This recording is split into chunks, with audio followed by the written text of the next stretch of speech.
ఈరోజు ఒక మనకు మనందరి ఆత్మీయురాలు అమ్మగారైన శ్రీమతి విశాలాక్షమ్మ గారిచే, అంటే వేద సంస్కృతి సమితి ఒక ఉపాధ్యక్షురాలు ఆమె సనాతన ధర్మానికి, మరియు మా వేద సంస్కృతి సమితి యొక్క అధ్యక్షులు వారి సమక్షంలో ఈ శనివారం నాడు జరుగుతున్న ఈ వెబినార్ సాయం 4 గంటల నుంచి కార్యక్రమానికి విచ్చేసిన అందరికీ స్వాగతం పలుకుతూ, ఇప్పుడు మనం ప్రారంభించడానికి మొదటగా భగిని శారద గారిని వందే మాతరంతో ప్రారంభించమని చెప్తున్నాను. ఆ తర్వాత మన నిత్య ప్రార్థన కూడా ఆమె వల్లిస్తారు. శారద భగిని, మిమ్మల్ని నేను దయచేసి మీరు వందే మాతరంతో ప్రారంభించవాలి. సర్వేభ్యః మమ నమస్కారః. వందే మాతరం వందే మాతరం సుజలాం సుఫలాం మలయజ శీతలాం సస్యశ్యామలాం మాతరం వందే మాతరం. శుభ్రజోత్స్న పులకితయామినీం పుల్లకుసుమిత ద్రుమదళ శోభినీం సుహాసినీం సుమధుర భాషిణీం సుఖదాం వరదాం మాతరం వందే మాతరం వందే మాతరం. ధన్యవాదాలు శారదా భగిని. అలాగే నిత్య ప్రార్థన మహోదయవలసిందిగా వేడుకుంటున్నాం. హరి ఓం. 1 year meditation followed by 3 times ఓంకార జపం.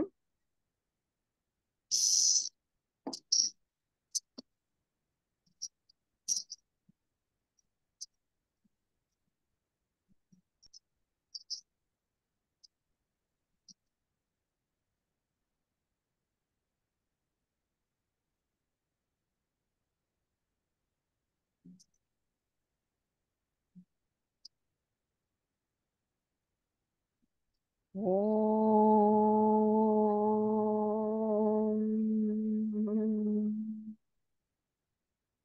ఓం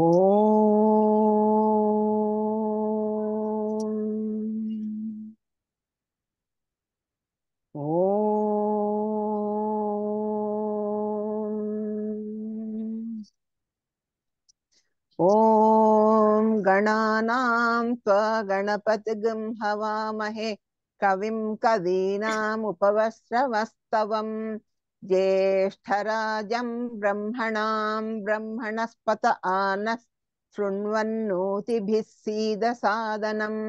ఓం శ్రీ మహాగణాధిపతయే నమః. ఓం ప్రణో దేవి సరస్వతి వాజేభిర్వాజినీవతి ధీనామవిత్రవతు. ఓం శ్రీ మహాసరస్వత్యై నమః. గురురేవ గతి గురుమేవ భజే గురుణైవ సహాస్మి నమో గురవే. న గురోః పరమం శిశురస్మి గురోః మతిరస్మి గురౌ మాం పాహి గురో. జ్ఞానానందమయం దేవం నిర్మలస్ఫటికాకృతిం ఆధారం సర్వవిద్యానాం హయగ్రీవముపాస్మహే. శృతిస్మృతిపురాణానాం ఆలయం కరుణాలయం నమామి భగవత్పాదశంకరం లోకశంకరం. శంకరం శంకరాచార్యం కేశవం బాదరాయణం సూత్రభాష్యకృతౌ వందే భగవంతః పునః పునః. ఈశ్వరో గురురాత్మేతి మూర్తిభేద విభాగినే వ్యోమవత్ వ్యాప్తదేహాయ దక్షిణామూర్తయే నమః. అసతో మా సద్గమయ తమసో మా జ్యోతిర్గమయ मृत्योर्मा अमृतंगमय। ओम शांति शांति शांति। मातृदेवो भव, पितृदेवो भव, आचार्य देवो भव, अतिथि देवो भव। ओम सहनाववतु सहनौ भुनक्तु सह वीर्यं करवावहै तेजस्वी नावधीतमस्तु मा विद्विषावहै। ओम शांति शांति शांति। ధన్యవాదాలు నమస్కారం. శారదా భగిని, నమస్కారం. చాలా చక్కగా ప్రేయర్స్ వల్లించినందుకు. థ్యాంక్స్. ధన్యవాదాలు.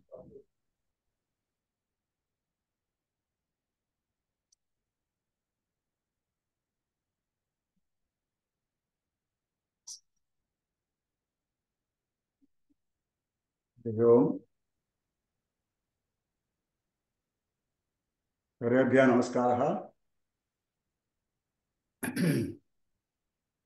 ఈరోజు మన మధ్య ఉన్న ముఖ్య అతిథి శ్రీమతి విశాలక్ష్మి అమ్మగారికి నమస్కారం చేస్తూ, ఈరోజు కార్యక్రమం ఆదిశంకరాచార్య చెప్తారా? ఏం చెప్తున్నారు? కఠోపనిషత్తు చెప్తున్నారు, ఆదిశంకరాచార్య చెప్తున్నారమ్మా?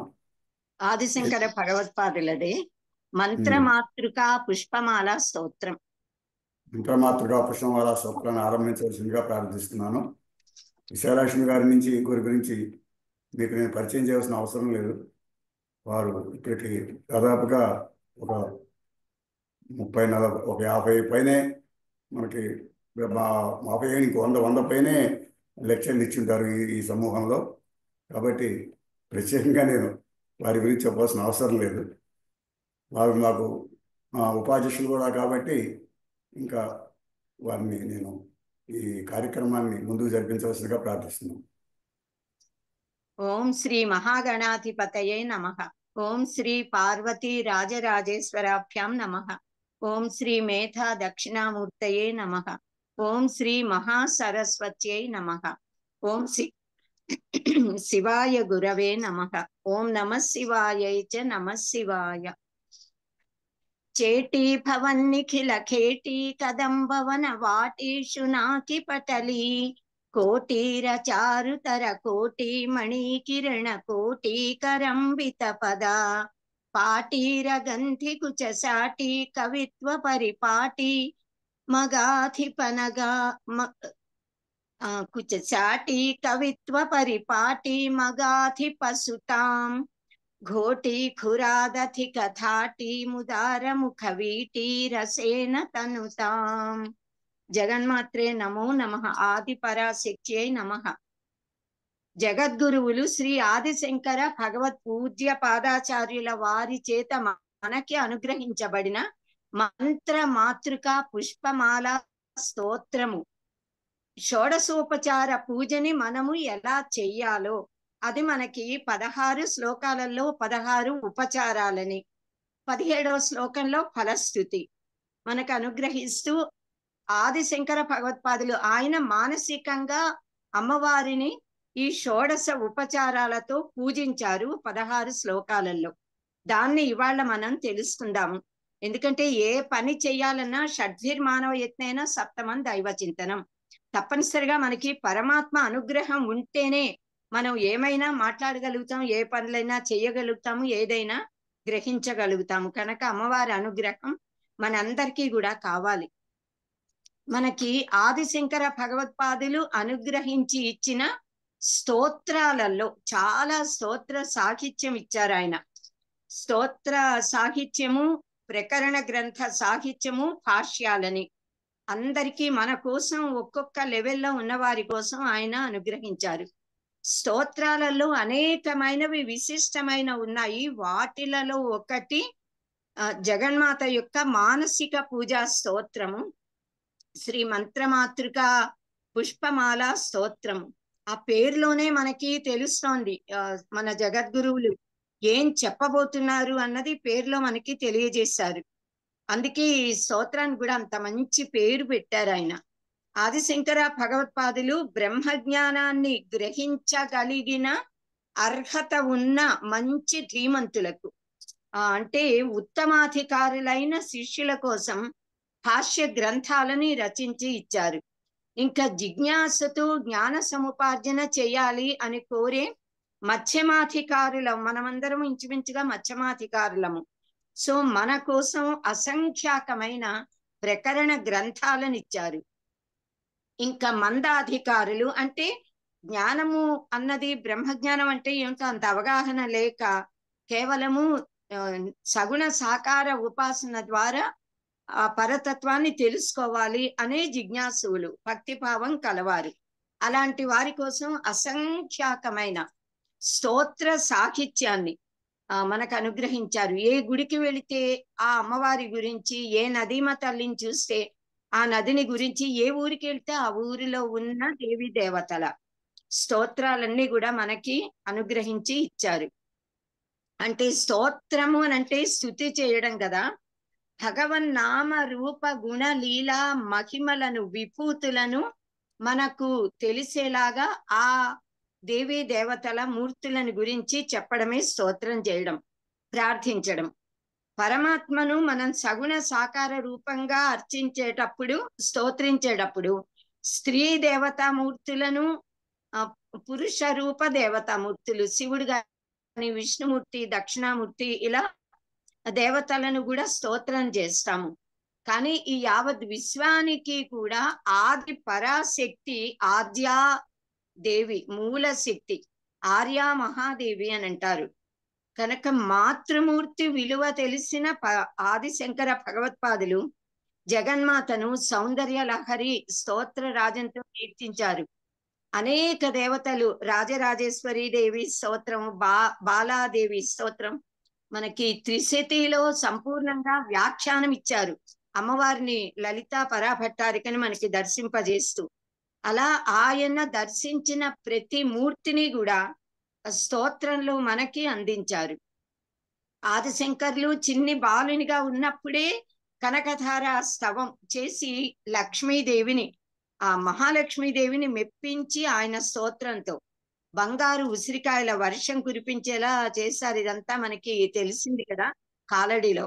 అలాగే జగన్మాత లలితాదేవి యొక్క సౌందర్యాన్ని, ఇంకా ఆవిడ యొక్క తత్వాన్ని, మహిమలని కూడా సౌందర్య లహరి స్తోత్రం, అది పరమ అద్భుత స్తోత్ర. అది స్తోత్రం కాదు, అది నిజంగా చెప్పాలంటే సాక్షాత్తు ఆ లలిత పరాభట్టారిక మన కళ్ళ ముందుకు ఎదురుగా వచ్చి కూర్చుందా అన్నట్టుగా మనకి కనిపించేలా స్తోత్రించారు.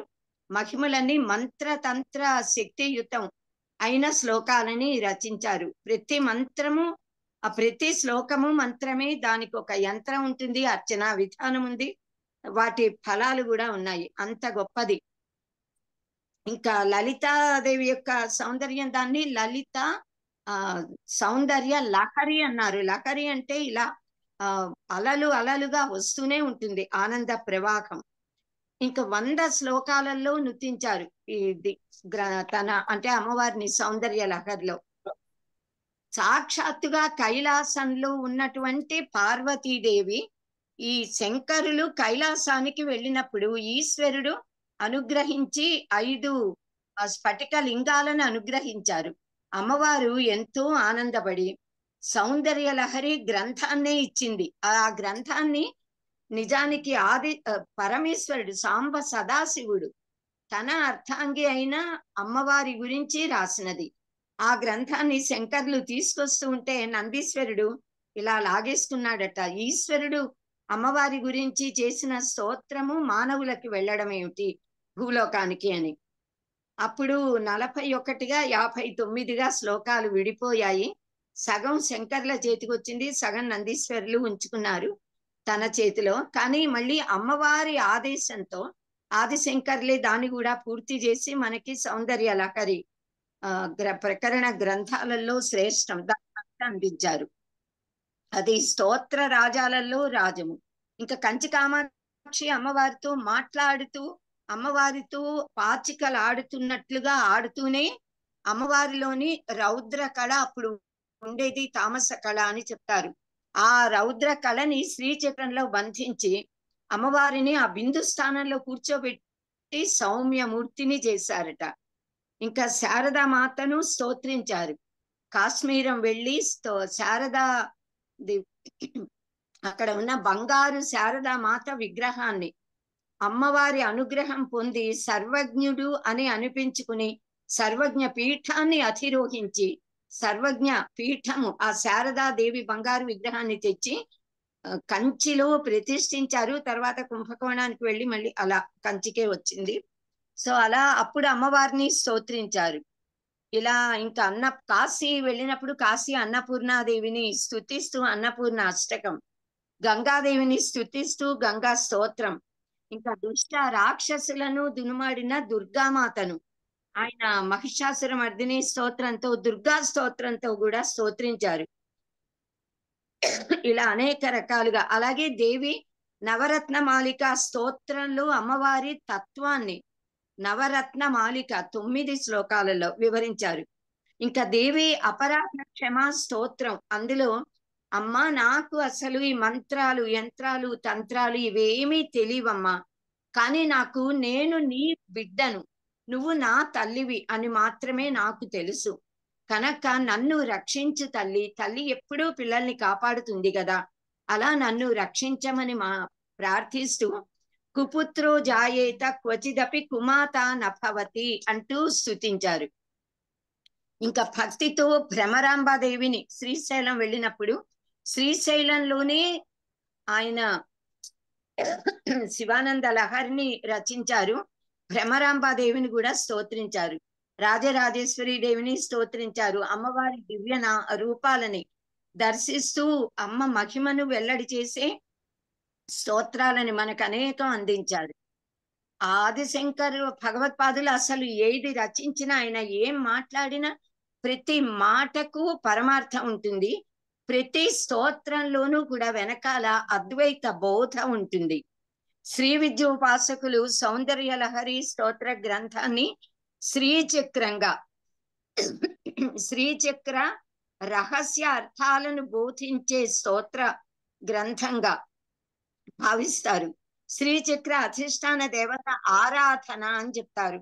అలాగే లలిత త్రిశతి కూడా లలిత సహస్రనామ రహస్య స్తోత్రం, అది కూడా అమ్మవారి తత్వాన్ని చెప్తుంది.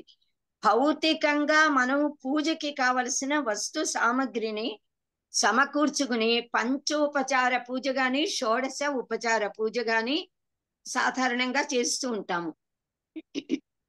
మానసిక పూజ చేసే స్థాయికి ఎదిగిన వారు ఇంకా ఈ వస్తుజాతం అక్కర్లేకుండా మనస్సులోనే సర్వాన్ని సంకల్పించి మానసికంగా పరమేశ్వరుడిని అమ్మవారిని కూడా పూజించవచ్చు. అలాగే ఈశ్వరుడు ఆదిశంకరులు ఈశ్వరుడి గురించిన శివమానస పూజ స్తోత్రం చేశారు.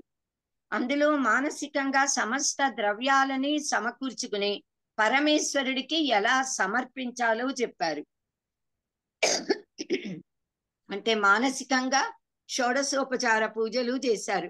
రత్నైకల్పితమాసనం హిమజలై స్నానం చ దివ్యాంబరం నానారత్న విభూషితం మృగమదామోదాంకితం చందనం జాజీ చెంపక బిల్వపత్ర రచితం పుష్పం చ ధూపం తథా దీపం దేవదయానిథే పశుపతే కృత్కల్పితం గృహ్యతాం. ఇవే 16 ఉపచారాలు. అలా మానసికంగా పూజ పునఃపూజలు కూడా ఈశ్వరుడికి సమర్పించారు. నిజానికి ఆత్మాత్వం గిరిజామతి పరిజన ప్రాణాహ శరీరం గృహం పూజాతే విషయోపభోగ రచన నిద్రా సమాధి స్థితి సంచార పదయో ప్రదక్షిణ విధి స్తోత్రాన్ని సర్వా గిరాహ యద్యత్ కర్మ కరోమి తత్తదఖిలం శంభో తవారాధనం అని మనమందరం కూడా ప్రార్థించాలి. నాలో ఉన్న నేను అనే రూపంతో ఉన్న జీవుడు, ఆ జీవుడు కూడా ఈశ్వరుడే. అహం బ్రహ్మాస్మియే కదా. నా బుద్ధి ఏది ఉందో అదే పార్వతీదేవి. నాలో ఉన్న ప్రాణాలనే మనము శరీరం, ఆ ప్రాణాలే మనకి ఆ పరమేశ్వరుడి యొక్క శరీరం. ఇంకా ఈశ్వరుడి యొక్క పరిజనులు సేవకులు. ఈ మన పంచప్రాణాలు పరమేశ్వరుడిని సేవించే సేవకులు. ఇంకా నా శరీరము అనేది పరమేశ్వరుడి నివాస స్థానము. నేను ఏ ఏ విషయ భోగాలు అనుభవిస్తున్నానో ఇవన్నీ కూడా పరమేశ్వరుడికి చేసే పూజ. లోక వ్యవహారం కోసం మనం మాట్లాడే మాటలే ఈశ్వర స్తుతి, పరమేశ్వరుడి స్తోత్రము. అంటే నేను ఏమేం చేస్తున్నానో ఆ పనులన్నీ పరమేశ్వర ఆరాధన, నా నడక ఈశ్వరుడికి ప్రదక్షిణ. ఇలా మనం భావన చేసి ప్రార్థించాం. రోజు ప్రార్థిస్తాము, ఇలాగే ప్రార్థించుకోవాలి. త్వమేవ మాతా చ పితా త్వమేవ, త్వమేవ బంధుశ్చ సఖా త్వమేవ, త్వమేవ విద్యా ద్రవిణం త్వమేవ, త్వమేవ సాక్షాన్ మమ దేవదేవ. అయం దానకాలః అహం దానపాత్రం చ, భవానేవ దాతా త్వదన్యం న యాచే, భవద్భక్తిమేవ స్థిరాం దేకి మహ్యం, కృపాశీల శంభో కృతార్థోస్మి నిత్యం, మమ మాతా శశిశేఖరో మమ పితా సాంబ శివో నేతరం, మద్గురు న్యగ్రోధద్రుమ మూల వాసర శిఖ, కైలాస శైలాధిప మత్స్వామి పరమేశ్వర మమ పిత సాంబ శివో నేతరం. శివుడే మనకి తల్లి, తండ్రి, గురువు, దైవము, సర్వస్వము, స్నేహితుడు, హితైషి కూడా.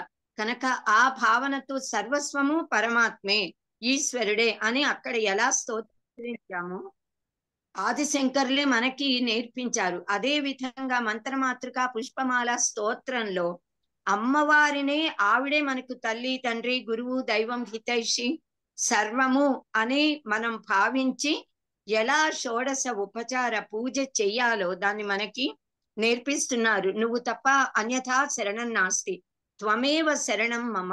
కనుక నాకు ఇంకెవ్వరూ గతి లేరు అమ్మా, నువ్వే నా సర్వస్వము అని మనము సర్వ సమర్పణ చెయ్యాలి పరమాత్మకు. పరమేశ్వరుణ్ణి ఇలా స్తోత్రించిన ఆదిశంకర భగవత్పాదుల స్తోత్రాన్ని మనమందరం కూడా రోజు నిత్య పారాయణలు భావన చేస్తూ అమ్మవారిని స్తోత్రిస్తూ సేవిస్తే అమ్మవారు మనకి కళ్ళ ముందు ప్రత్యక్షమై మనని అనుగ్రహిస్తుంది. మాతృకా పుష్పమాల స్తోత్రము అన్నారు. అంటే ఈ స్తోత్రంలో అమ్మవారిని మంత్ర మాతృకలు అనబడే పుష్పాలతో కూర్చిన మాలతో అలంకరించి అర్చిస్తున్నాను అని చెప్తున్నారు. అంటే మంత్ర అక్షరాలే పువ్వులు అన్నమాట. ఆ పుష్పములతో మనము మాల అల్లి అమ్మకి సమర్పించాలి. మంత్రములైన మాతృకా వర్ణాలు. మాతృకా వర్ణము అనంటే, మాతృక అంటే మూలమైనది, మూల స్థానం. మాతృకా వర్ణాలు అంటే బీజాక్షరాలు. ఓంకారము అనేది యావత్ విశ్వానికి శబ్దశక్తి, శబ్ద బ్రహ్మము, మూల పరమ బీజాక్షరము. అందులో నుంచి అనేకమైన బీజాక్షరాలు బయటకు వచ్చాయి. ఆ బీజాక్షరాలలో నుంచి మిగతా అక్షరాలన్నీ బయటకు వచ్చాయి. ఆ అక్షరాలతో వాంగ్మయమంతా అగాధము, అనంతమైన జల రాశిని మించిన సాహిత్యము మనకి పరమాత్మ అనుగ్రహించి ఇచ్చాడు. ఈ మంత్రమాతృక పుష్పమాల స్తోత్రంలో అమ్మవారికి శ్రీచక్రంలో చింతామణులతో నిర్మించబడిన ఒక పరమ అద్భుతమైన సింహాసనం. ఆ సింహాసనం ఉన్నట్లుగా, అందులో అమ్మవారిని కూర్చోబెట్టినట్లుగా, అమ్మవారికి అర్ఘ్య పాద్యాదులన్నీ కూడా సమర్పించినట్లుగా, చక్కగా అమ్మవారికి గంధము అలది పుష్పమాలలు సమర్పించి పసుపు కుంకుమలని ఇచ్చి నైవేద్యం పెట్టి నీరాజనం ఇచ్చినట్లుగా, ఇవన్నీ 16 ఉపచారాలు కూడా 16 శ్లోకాలలో షోడశ ఉపచార పూజను చేశారు. మంత్రము అంటే మనందరికీ తెలుసు, చాలా సార్లు చెప్పుకున్నాము. మననాత్ త్రాయత మంత్ర అని. మంత్రము చేస్తే, దేన్ని జపిస్తే అది మనని కాపాడుతుందో అది మంత్రం. ఇంకా మన అవబోధనే, తెలుసుకోవడం. మనం తెలుసుకుని ఏది చెప్తామో అది మంత్రము. మన్యతే సత్క్రియతే ఏన సహ మంత్రక. దేనిని మననం చేస్తే మనకి సత్తు అనేది కలుగుతుందో. సత్ అంటే ఏమిటి? ఉన్నది ఎప్పుడు కూడా పరమాత్మే, పరబ్రహ్మమే. సత్తు చిత్తు ఆనందము. సత్ అంటే ఎగ్జిస్టెన్స్ ఉండటం. చిత్ అంటే చైతన్యం, కదలిక, కాన్షియస్నెస్. ఆనందము అంటే బ్లిస్, అంటే అదే పరమోత్కృష్టమైన లక్ష్యము మనందరికీ కూడా. సో సచ్చిదానంద స్వరూపిణి పరబ్రహ్మము అమ్మవారు. దానిని పొందింపజేసేందుకు ఉపకరించే సాధనము మంత్రము అని చెప్పవచ్చు. ఈ మంత్రాక్షరాలు అనబడే పువ్వులతో అల్లిన మాలను మనం అమ్మవారికి సమర్పిస్తే మనకి జగన్మాత జ్ఞానాన్ని, ముక్తిని, ఆనందాన్ని, శ్రేయస్సుని ఇచ్చి కాపాడుతుంది. సత్ అంటే శ్రేయస్సు, మనకి అసలైన శ్రేయస్సు కలుగుతుంది. ఆ మంత్రాన్ని శంకరులు మాతృకా వర్ణ రూపంలో కూర్చి అర్చించి మనకు కూడా అలా అర్చించాలి అని చెప్తున్నారు. మాతృక అంటే మూలము అని చెప్పుకున్నాం కదా. అంటే అన్ని అక్షరాలకి మూలము బీజాక్షరాలైతే బీజాక్షరాలకి కూడా మూలము ఓంకారము, ప్రణవము, శబ్ద బ్రహ్మము. అందులో నుంచి సమస్త వైదిక వాంగ్మయము, సాహిత్యం అంతా కూడా లభించింది కనుక అంత పెద్ద వైదిక వాంగ్మయ మహావృక్షానికి మూలము ఏది అనంటే మంత్ర మాతృక అక్షరాలు కనుక ఈ అక్షరాలన్నిటినీ, ఈ యావత్ వృక్షాన్ని కూడా తనలో దాచుకుంటుంది. ఆ ఆధారభూతమైన వ్రేళ్ళు, ఆ బీజము, ఆ బీజంలోనే వేళ్ళు, కాండము, చెట్టు, కొమ్మలు, రెమ్మలు అన్ని ఆ విత్తనంలో, బీజంలో ఉంటాయి. ఎలా అయితే ఇంత పెద్ద వృక్షం బీజంలో ఉండి బీజంలోంచి బయటికి వచ్చిందో, అలాగే మాతృకా వర్ణములలో ఈ విశ్వమంతా ఉంది. ఆ మాతృకా వర్ణాలలో నుంచి యావత్ విశ్వము, కేవలము వాంగ్మయము అక్షరాలు మాత్రమే కాదు, సమస్త వస్తు జాతము కూడా బయటికి వచ్చింది. ఇది మనకి ఉపనిషత్తులు బోధించాయి. మనం ఉపనిషత్తులు చెప్పుకునేటప్పుడు ఎలా వచ్చింది అన్నది అది కూడా చెప్పుకుందాం. కనుక అంత పెద్ద ఈ యావత్ విశ్వాన్ని తనలో దాచుకున్న మూల మంత్రము, ఆ మంత్రంలోంచి వచ్చిన మాతృక బీజ అక్షరాలు. ఆ బీజాక్షరాలకి మూలమైన ఓంకార స్వరూపిణి జగన్మాత కనుక యావత్ విశ్వానికి కూడా పరమము, మూలము అమ్మవారే. ఆవిడే ఓంకార స్వరూపిణి, ఆవిడే బీజాక్షర స్వరూపిణి. ఆమెలో నుంచే విశ్వము, వాంగ్మయము వచ్చినది. అలా అమ్మ చేత అనుగ్రహించబడిన వర్ణములంటే అక్షరాలు, బీజాక్షరాలతో మనము అమ్మవారిని అర్చించడానికి, స్తోత్రించడానికి ప్రయత్నం చేస్తున్నాము. శ్రీ విద్యోపాసకులైన ఆదిశంకర భగవత్పాదులు శ్రీ విద్యాధి దేవత అయిన లలితా పరాభట్టారికను పంచాక్షరి మహామంత్రంతో స్తోత్రించారు. గురువు ద్వారా ఉపదేశం లేకపోతే అసలు ఎవరు ఏ మంత్రాన్ని కూడా జపించకూడదు. గురూపదేశం ఉన్నప్పుడే ఆ మంత్రాలను మనం జపిస్తే మనం సిద్ధి పొందగలుగుతాము. ఆ సిద్ధి పొందినా కూడా వారు కూడా బీజాక్షరాలని బహిర్గతం చెయ్యకూడదు అని చెప్తారు. అది మంత్ర నియమం అన్నమాట. అలాగే అమ్మవారిని నవాక్షరి మహామంత్రంతో అమ్మని ఆరాధించారు. తర్వాత పంచదశి మహామంత్ర అధిష్టాన దేవత అమ్మవారు. ఇంకా షోడశి 16 అక్షరాలతో అమ్మవారిని, అన్ని బీజాక్షరాలే అమ్మవారిని అర్చిస్తారు శ్రీ విద్యోపాసకులైన పూర్ణ దీక్షా పరులందరూ కూడా. కనుక మహర్షులలాగా ఆదిశంకర భగవత్పాదులు కూడా మహోత్కృష్టమైన మహామంత్ర రాజమైన పంచదశాక్షరి మహామంత్రము, మహాశక్తిమంతము. శ్రీ విద్యోపాసకుల నమ్మకము, యథార్థము కూడా ఏమిటి అనంటే, ఎవరైతే ఈ పంచదశాక్షరి మహామంత్ర ఉపదేశం పొంది జపించి సిద్ధి పొందుతారో వారికి ఇంకా పునర్జన్మ ఉండదు. వారు అమ్మవారిలో లీనమవుతారు.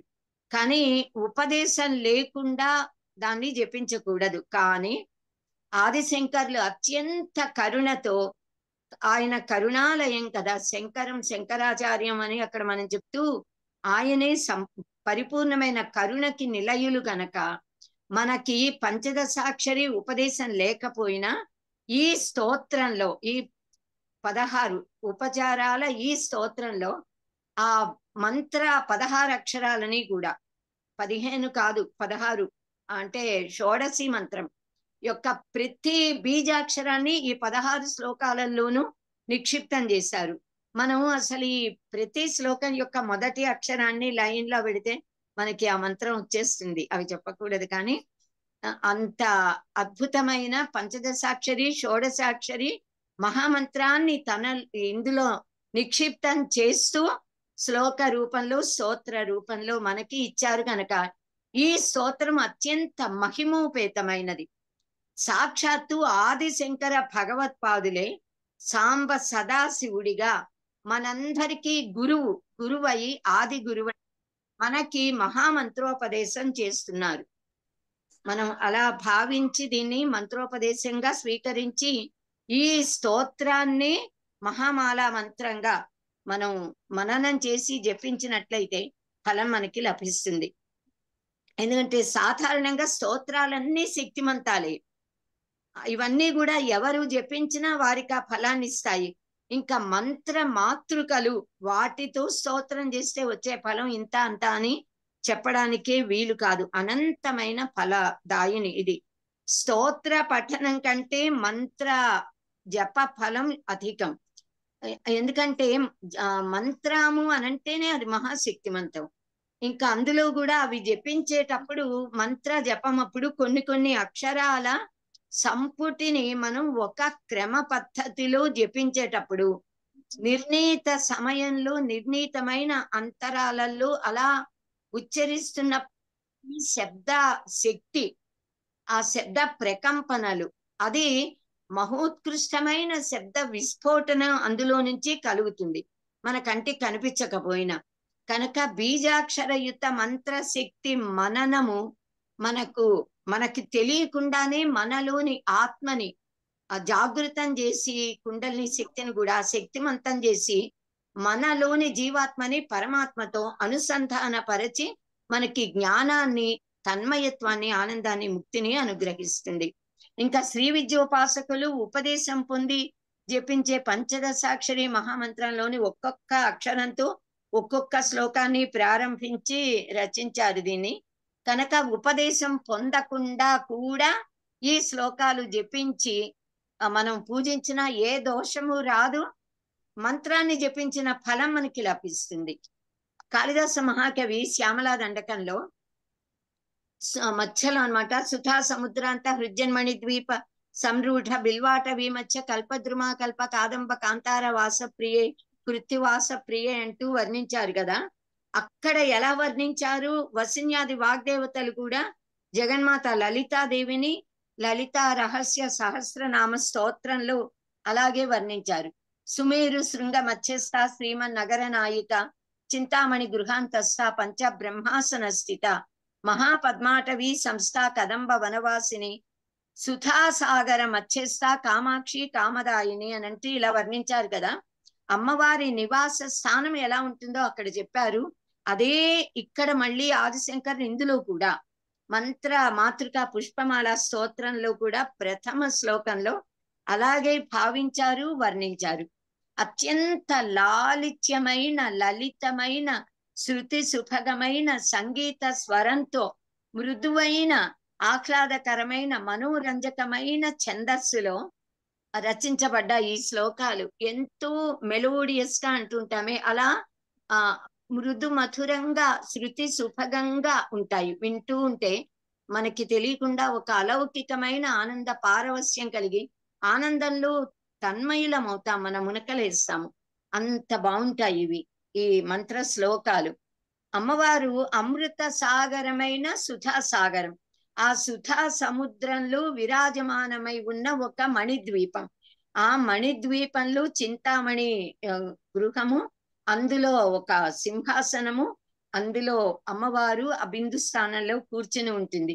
అమ్మవారి చుట్టూరా కూడా వజ్ర వైఢూర్యాలతో నిర్మితమైన ప్రాకారాలు ఉంటాయి. ఇంకా చుట్టూరా కల్ప వృక్షాలు, కదంబ వనవాటికలు, కదంబ వృక్షాలు రత్నాలతో నిర్మించబడిన హరి ఓం. దయచేసి ఎవరు మాట్లాడకండి, మా అందరూ ఆడియో వీడియోలు మ్యూట్ చేసుకోండి. అలాంటి సింహాసనం మీద అమ్మవారు ఆసీనురాలై ఉంటుంది అని శాస్త్రంలో కూడా వర్ణించారు. ఆదిశంకర భగవత్పాదులు తమ దివ్య చక్షువులతో మనోనేత్రంతో దర్శించి స్తోత్రిస్తున్నారు. మొదటి శ్లోకము 16 శ్లోకాలలో మొదటిది. కల్లోలోల్లసితామృతాబ్ధిలహరి మధ్యే విరాజన్మణి ద్వీపే కల్పక వాటికా పరివృతే కాదంబవాట్యుజ్వలే రత్నస్తంభ సహస్ర నిర్మిత సభా మధ్యే విమానోత్తమే చింతారత్న వినిర్మితం జననితే సింహాసనం భావయే. తమ మనస్సే పాల సముద్రము అని ఆ మనోక్షీర సాగరంలో జగన్మాత గురించిన భావనలే తరంగాలుగా అలలుగా ఉవ్వెత్తున ఎగసి పడుతూ ఉంటే ఆ మనోహరమైన అలల మధ్యలో అందమైన ఒక మణిద్వీపం ఉందని, ఆ మణిద్వీపము కల్పక వాటికతో పరివృతమై ఉందని, అందులో కదంబ వృక్షాలతో కూడిన రమ్యమైన ఉద్యానవనం ఉన్నది అని, ఆ వనంలో వజ్ర వైఢూర్యాలతో నిర్మించబడిన 1000 స్తంభాల ఒక పెద్ద మంటపం ఉందని, ఆ దాని ఉపరి భాగాన చింతామణులతో చేయబడిన ఒక అత్యుత్తమమైన ఉదాత్తమైన సింహాసనం, మహిమోపేతమైన సింహాసనాన్ని అమ్మా నేను నీ కోసం భావన చేస్తున్నాను, అదిగో నీ కోసం సింహాసనం కల్పించాను తల్లి, నీకు ఆ సువర్ణరత్న ఖచ్చిత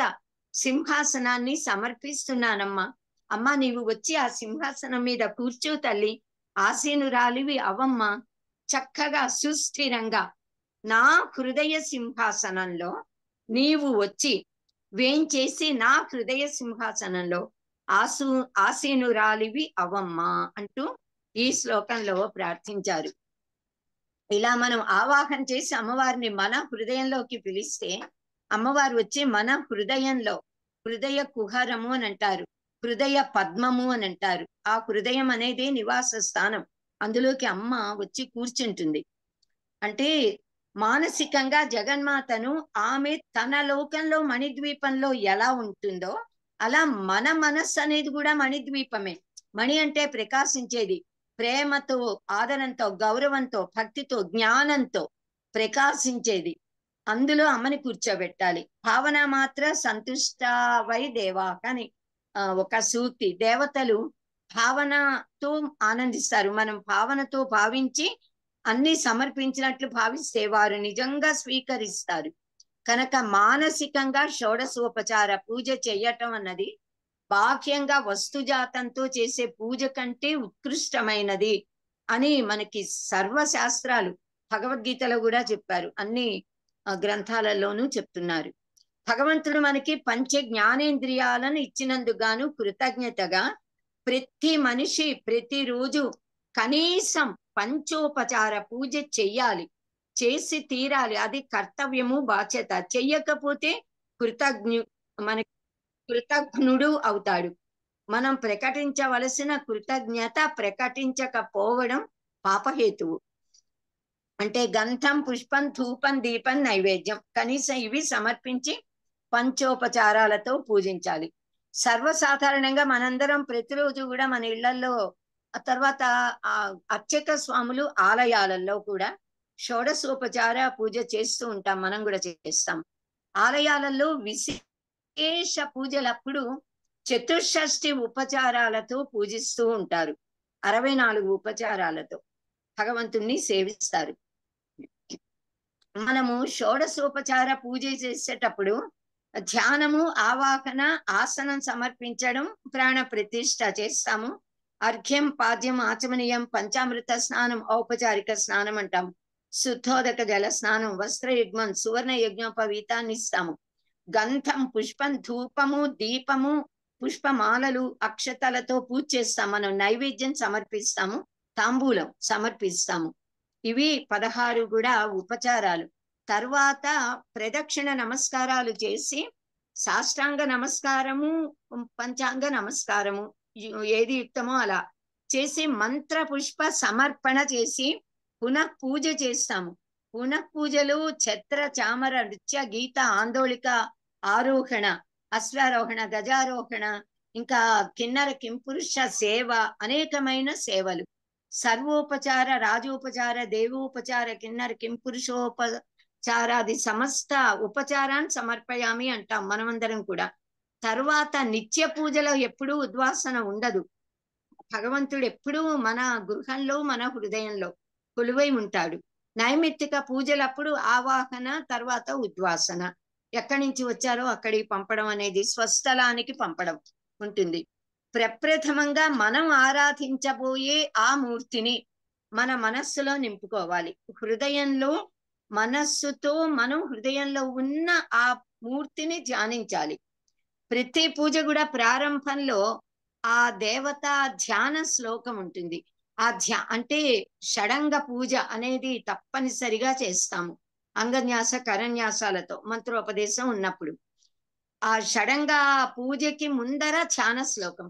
ఆ ధ్యాన శ్లోకంలో మనం ఏ దేవి దేవతల ఎవరిని ఆరాధించాలనుకున్నామో వారి యొక్క నామరూపాలు, గుణములు, ఆకారం, పరివారాలు, ఆభరణాలు, అలంకారాలు, వాహనం అన్ని మనకి కంటికి కనిపించేట్లుగా వర్ణించి చెప్తారు.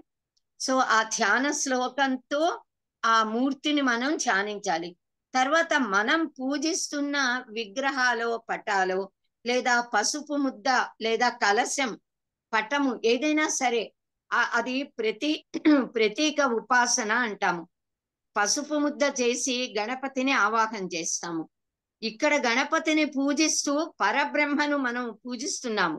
అలాగే పసుపు ముద్దలోకి గౌరీ మాతను ఆవాహన చేసి గౌరీదేవిని, ఇది కూడా ప్రతీక ఉపాసన, ఇలా పూజిస్తున్నట్లుగా ఆది పరాశక్తిని మనం పూజిస్తాము.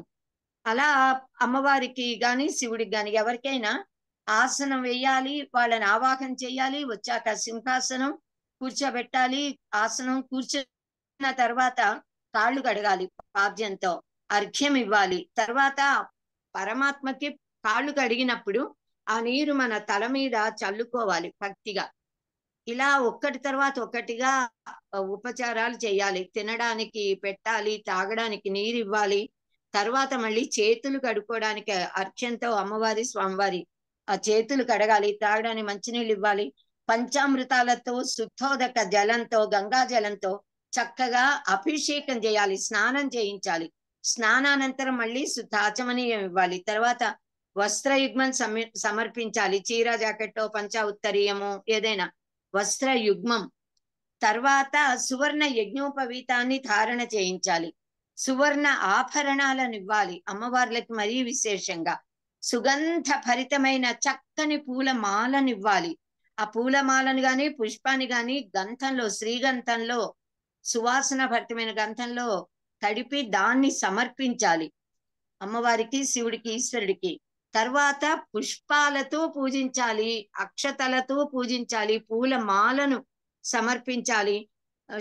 అష్టోత్తర శతనామాలతో గాని సహస్రనామాలతో అయినా మన యథాశక్తి పూజించి తర్వాత గుగ్గిలము, ధూపము, సాంబ్రాణి పొగ వేయాలి. చక్కగా దీపం సమర్పించాలి. షడ్రసోపేతమైన పంచభక్ష్య పరమాన్నాలను నివేదన చేయాలి. శుద్ధోదక జలం మంచినీరుతో కలిపి భోజనం చేశాక ఫలాలను సమర్పించాలి. తర్వాత సుగంధ భరితమైన తాంబూలం ఇవ్వాలి. తాంబూల చర్వణం అమ్మవారు తాంబూల చర్వణం చేస్తూ అమ్మవారిట సర్వ విద్యలకి అధినేత్రి గనక ఆవిడ ఆ విద్యలన్నీ మనకు అనుగ్రహిస్తుందిట. ఆ జ్ఞానాన్ని అమ్మా ఆ జ్ఞానాన్ని ఇవ్వు తల్లి అని అంటే, అమ్మవారు నములుతున్న తాంబూలపు పిడచలోని ఒక్క చిన్న కణిక తీసుకున్నందువల్ల మూక శంకరులు అద్భుతమైనటువంటి స్తోత్రం, మనందరికీ కూడా తెలిసిందే, మూక పంచశతి 500 స్తోత్ర శ్లోకాలలో కటాక్ష శతకం, పాదారవింద శతకం, ఆర్య శతకం ఇలా అమ్మవారిని స్తోత్రించాడు. అమ్మవారి కొప్పుని చూస్తే అజ్ఞానం పోతుందిట, జ్ఞానం కలుగుతుందిట. ఇలా అనేక రకాలుగా అమ్మని చూస్తే చాలు. అమ్మవారు మనం ఆమెకి తాంబూలాన్ని సమర్పించాక, అమ్మ నీవు నములుతున్న ఆ చర్వణ చేస్తున్న తాంబూలంలో నుంచి ఒక చిన్న పిడచ తీసి మాకు జ్ఞానం కలగడానికి ఇవ్వు తల్లి అని ప్రార్థించి ఒక చిన్న భరిణను అక్కడ పెట్టాలిట. అప్పుడు అమ్మవారు అందులో ఉంచుతుంది తాంబూలపు పిడత. తాను నవ్వులుతున్న అమ్మ తాంబూలం తింటుంటే పిల్లలు వచ్చి నోట్లోంచి తీసుకుని తింటారు. ఆ తాంబూలం అమ్మ అక్కడ పెడితే దాన్ని ఎవరు గ్రహించగలుగుతారో వారు మహాపండితులు అవుతారు. అలా మనం భరిణ కూడా అక్కడ పెట్టి తర్వాత ఆనంద మంగళ కర్పూర నీరాజనం ఇవ్వాలి, ప్రదక్షిణ నమస్కారాలు చేయాలి, మంత్ర పుష్పం సువర్ణ దివ్య మంత్ర పుష్పాన్ని సమర్పించి పునః పూజ చేసి అమ్మవారికి ఛత్ర చామరాదులని, ఆవిడ మహారాజ్ఞి కదా కనుక ఛత్రం పట్టాలి. శ్రీమత్ సింహాసనేశ్వరి అమ్మవారు, ఆవిడికి మనము వింజామరలు వీచాలి, చక్కగా గీతాలను ఆలపించాలి, మంగళ వాయిద్యాలను మ్రోగించాలి. ఇంకా చక్కగా నాట్యం చేయగల వాళ్ళు నాట్యం చేసి అమ్మని అలరించవచ్చు. ఇలా అశ్వారోహణ గజారోహణ సమస్త శక్త్యుపచార భక్త్యుపచార గంధర్వ కిన్నర కింపురుష విద్యాధర ఉపచారాలన్నీ మనం కూడా చేయొచ్చుట భావనతో.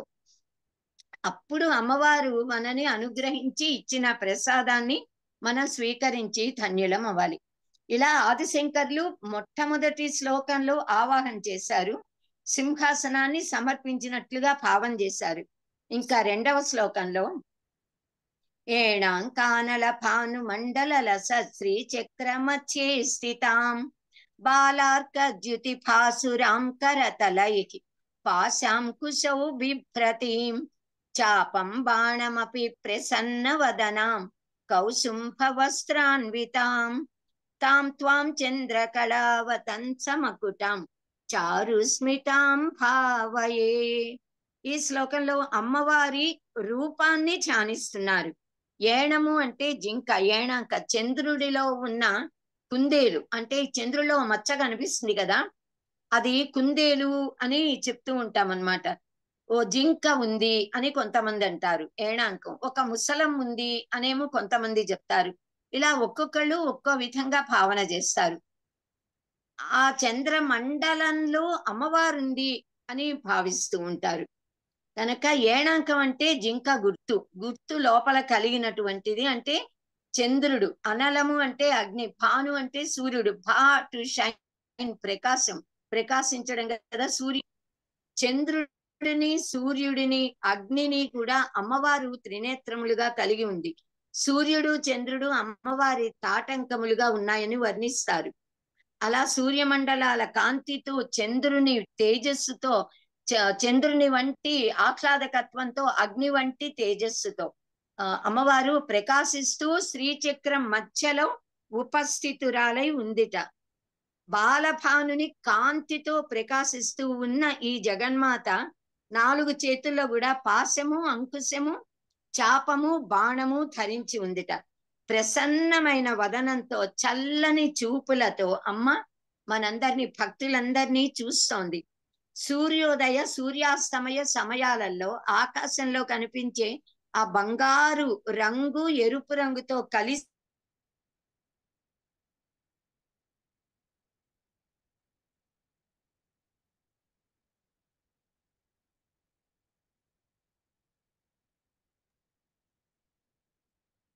మధ్యలో ఎందుకోనా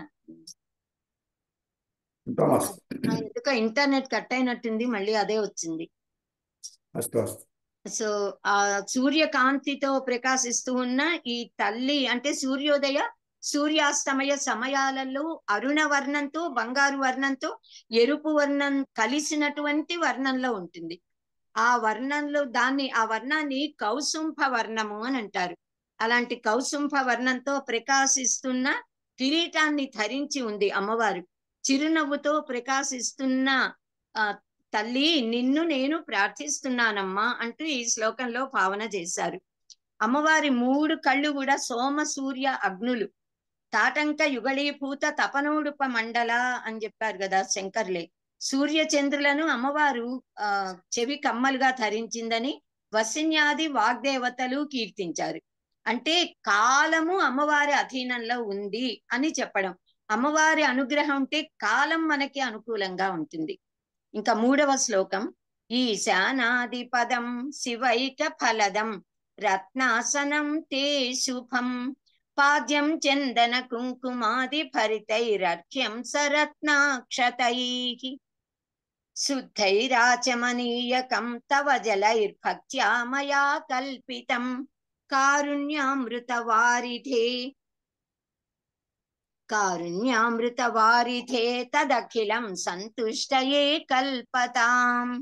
ఈ శ్లోకంలో ఆదిశంకర భగవత్పాదులు అమ్మవారిని కారుణ్య అమృత వారిధే అని సంబోధించారు. అంటే అమ్మవారి కరుణ ఎంత గొప్పది అంటే కరుణ కాచిదరుణ అంటారు. ఒకానొక తల్లిట కరుణ మూర్తిభవించిన కరుణ అరుణ రూపంతో ఎర్రని అరుణ వర్ణంతో ప్రకాశిస్తోంది. కాంచీ ధామంలో ఉంది. ఆ కాంచీ మాత కంచి కామాక్షి అమ్మవారు మనని కాపాడాలి అని ఆ శ్లోకంలో.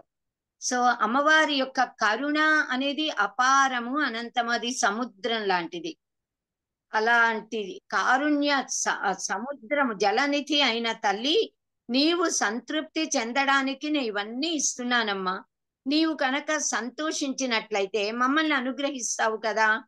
కనుక ఈ చక్కగా ఆసనంలో కూర్చో, ఈ పాద్యాదులన్నీ అర్ఘ్యం సమర్పిస్తున్నా, పాద్యాన్ని ఇస్తున్నా, వీటన్నిటిని స్వీకరించి నన్ను అనుగ్రహించు అంటూ ప్రార్థిస్తున్నారు. అమ్మవారిని పంచబ్రహ్మాసనాసీన అని అంటాం కదా. అంటే అమ్మవారికి శివైక ఫలదం. అంటే అమ్మవారు మనకి ఎప్పుడూ కూడా శివము అంటే శుభము, మంగళము. మంగళాన్ని, శుభాన్ని మనకి అనుగ్రహిస్తుంది. ఈశానాది అంటే ఈశానుడు పంచ బ్రహ్మలు కదా, పంచబ్రహ్మాసనాసీన 5 అంటే బ్రహ్మ, విష్ణు, ఈశా, రుద్రుడు, సదాశివుడు. ఈ 4 మంచం కోళ్ళలా ఉంటే, సదాశివుడు ఫలకంలా ఉంటే దాని మీద అమ్మవారు కూర్చుని ఉంటుందిట. అలా రత్నాలతో చేయబడిన మంచం లాంటి ఆసనం, రత్న సింహాసనాన్ని అమ్మవారి కూర్చోడానికి ఏర్పాటు చేసినట్లుగా భావిస్తున్నారు.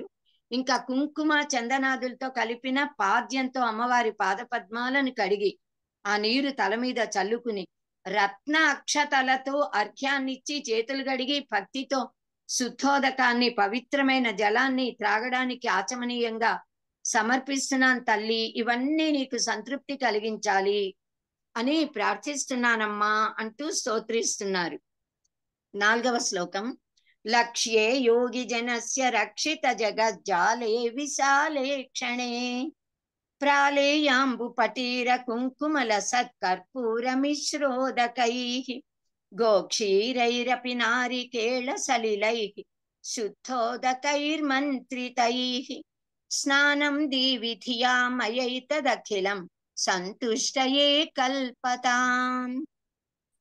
ఈ శ్లోకంలో అమ్మవారికి అభిషేకం చేస్తున్నారంటే స్నానం చేయిస్తున్నారు.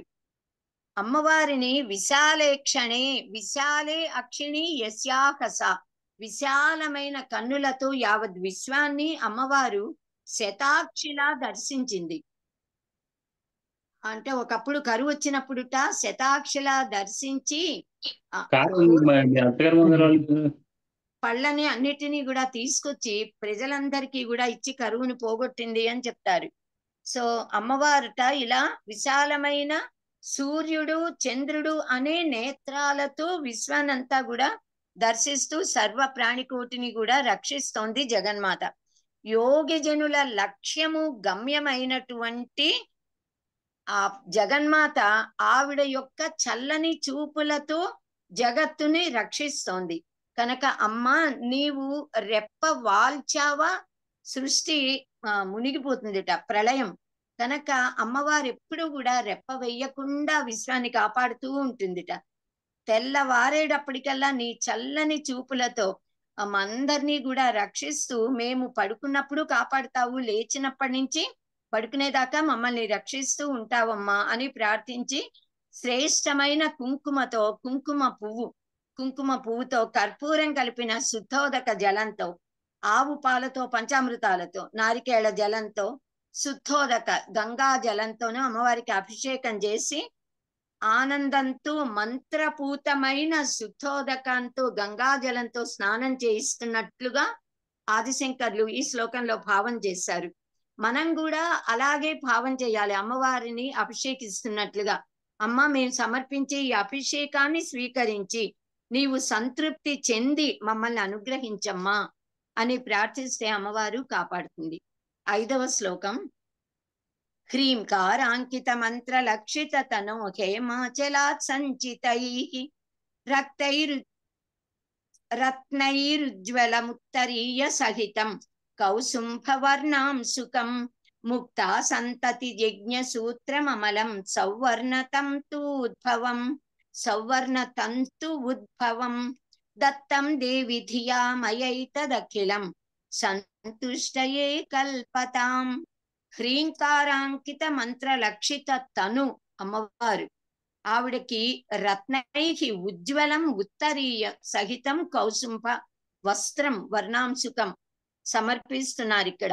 అంటే ఈ శ్లోకంలో భువనేశ్వరి బీజాక్షరమైన హ్రీంకారము అన్నదే అమ్మవారి స్వరూపం. ఆ హ్రీం బీజంతోనే అమ్మవారిని కొలవాలి. అమ్మవారి బీజాక్షరం అది. భువనేశ్వరి బీజాక్షరం అని ఆచార్యులు ఇక్కడ ఆదిశంకర భగవత్పాదులు తెలియజేస్తున్నారు. అంటే దేవతలు మంత్ర స్వరూపులు. మంత్ర శక్తి మంత్రములోని శక్తి అమ్మవారి దేహం ఏ దేవతదైనా. అంటే వారు మనలా భౌతిక దేహాలు కావు కనుక మనం మంత్రం ఇలా జపిస్తూ ఉంటే ఆ తేజోభరితమైన రూపంలో దేవతలు వచ్చి అక్కడ కూర్చుంటారు.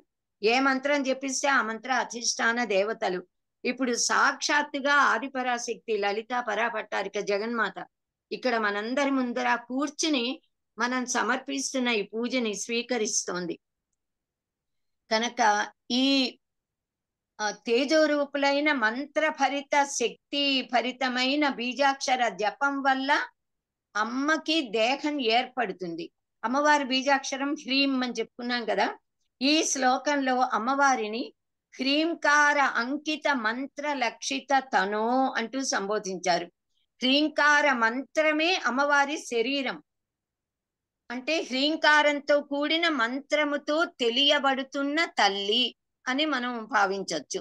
నీ సంతృష్టి కోసం నా బుద్ధితో నేను బంగారు కొండైన ఆ మేరు పర్వతం నుంచి సేకరించిన రత్నాలతో తయారు చేయబడిన కౌసుంభ వర్ణం కలిగిన బంగారు దారాలతో తయారు చేయబడిన ఒక అద్భుతమైన ఉత్తరీయాన్ని, చక్కని చీరని, పట్టు పీతాంబరాలని తయారు చేశాను తల్లి. అమ్మ నీకు అవి సమర్పిస్తున్నానమ్మా, నీవు ఆ చీరలని ధరించు తల్లి అంటూ ప్రార్థిస్తూ ఆ బంగారు తీగలతో చుట్టబడిన మేలిమి ముత్యాలతో ఇలా మనకి చీరకి అంచులుంటాయి కదా, అంచులలో బంగారు ముత్యాలతో తయారు చేయబడినటువంటి సువర్ణమయ మౌక్తిక యజ్ఞోపవీతాన్ని కూడా అమ్మ నీకు సమర్పిస్తున్నా అంటూ ఈ శ్లోకంలో వస్త్రాలని యజ్ఞోపవీతాన్ని సమర్పణ చేశారు.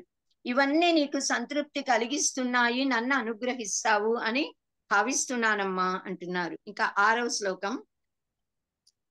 హంసైరప్యతిలోపనీయ గమనే హారావళీముజ్వలాం హిందోలజ్యుతిహీర పూరిత తరే హేమాంగదే కంకణే మంజీరే మణికుండలే మకుటమప్యర్థేందు చూడామణిం నాసామౌక్తిక మంగుళీయ కటకౌ కాంచీమపి స్వీకురు.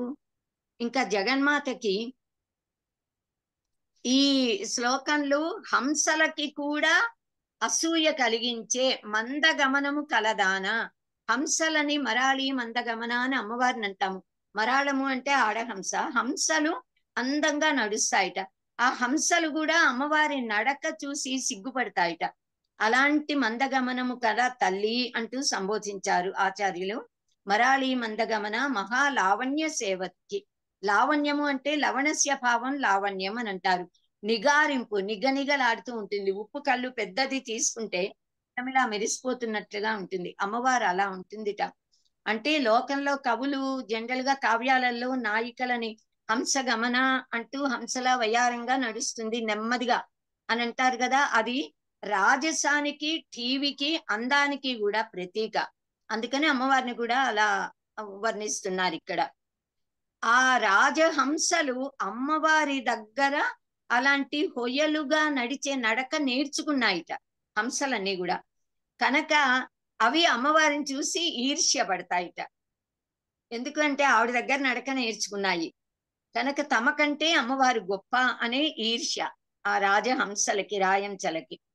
జగద్గురువులు అమ్మవారితో తల్లి నీకు అత్యంత ప్రకాశవంతమైన హారాలను, బంగారు భుజకీర్తులను, బంగారు కంకణాలను, మణిమంజీరాలను, అందెలను, మణికుండలాలను, మకుటాన్ని, అర్ధచంద్ర రేఖలాగా ఉన్న చూడామణి శిరస్సు మీద పెట్టుకునేది, ముత్యాల ముక్కు బుడకని, ఉంగరాలు, కడియాలు, రత్నాలు పొదగబడిన బంగారు వడ్డాణం, ఈ సమస్త ఆభరణాలు ఇవన్నీ కూడా నీకు సమర్పిస్తున్నానమ్మా. చక్కగా నీకు అలంకరింపజేస్తున్నా తల్లి. నీ దేహమందంతటా కూడా అందంగా, అసలే అందంగా ఉన్న త్రిలోక సుందరి త్రిభువనేశ్వరి అమ్మవారు. అలాంటి సౌందర్యమూర్తికి ఆభరణాలు ఉంటే ఇంకా అందంగా దేదీప్యమానంగా ప్రకాశిస్తున్నట్లుగా మనం భావన చేస్తే అమ్మవారు మనకు అలాంటి మానసిక సౌందర్యాన్ని అనుగ్రహిస్తుందిట. త్రిపుర సుందరి ఆవిడ కనుక అమ్మా నువ్వు వీటిని స్వీకరించు తల్లి అని ప్రార్థిస్తున్నారు. 7వ శ్లోకం. సర్వాంగే ఘనసార కుంకుమ ఘన శ్రీగంధ పంకాంకితం కస్తూరి తిలకంచ ఫాల ఫలకే గోరోచనా పత్రకం గండాదర్శన మండలే నయనయోర్ దివ్యాంజనం తేంచితం కంఠాబ్జే మృగనాభి పంకమమలం త్వత్ప్రీతయే కల్పతాం. అమ్మ చక్కగా అరగదీసినటువంటి సుగంధ భరితమైన కుంకుమ పువ్వుతో కూడిన శ్రీగంధం. గంధాన్ని అరగదీస్తున్న కొద్దీ సువాసన ఎక్కువ అవుతుంది. అలాంటి శ్రీగంధాన్ని నీకు చక్కగా లేపనంగా ఆపాద మస్తకము నీకు అలదుతున్నానమ్మా అనంటూ అమ్మవారి చెక్కిళ్ళకి మెడకి కూడా దాన్ని అందంగా రాస్తున్నారట. సుగంధ భరితమైన ఈ కస్తూరి తిలకాన్ని నీ నుదుటిన దిద్దుతున్నాం తల్లి. నీ బుగ్గల మీద కూడా చక్కగా గోరోచన పత్రాలను అందంగా లిఖిస్తున్నామమ్మా. ఆ కాలంలో ఇప్పుడు టాటూన్స్ అంటూ పిల్లలు పెట్టుకుంటారే, అలా ఆ కాలంలో దేవతలు చక్కని ఈ గోరోచన పత్రాలని చేతుల మీద చెక్కిళ్ళ మీద లిఖించుకునేవారట, అందంగా కనిపించడం. అమ్మ నీకు నీ అందమైన కన్నులకి దివ్యమైన కాటుక దిద్దుతున్నాను తల్లి. నీ కంఠము అనబడే పద్మానికి సుగంధ భరితమైన కస్తూరి మృగం నుంచి రాబడిన సౌగంధిక కస్తూరిని అలంకరిస్తున్నానమ్మా.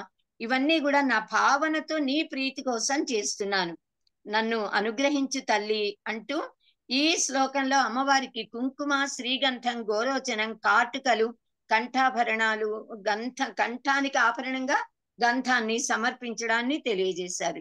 ఇంకా 8వ శ్లోకం.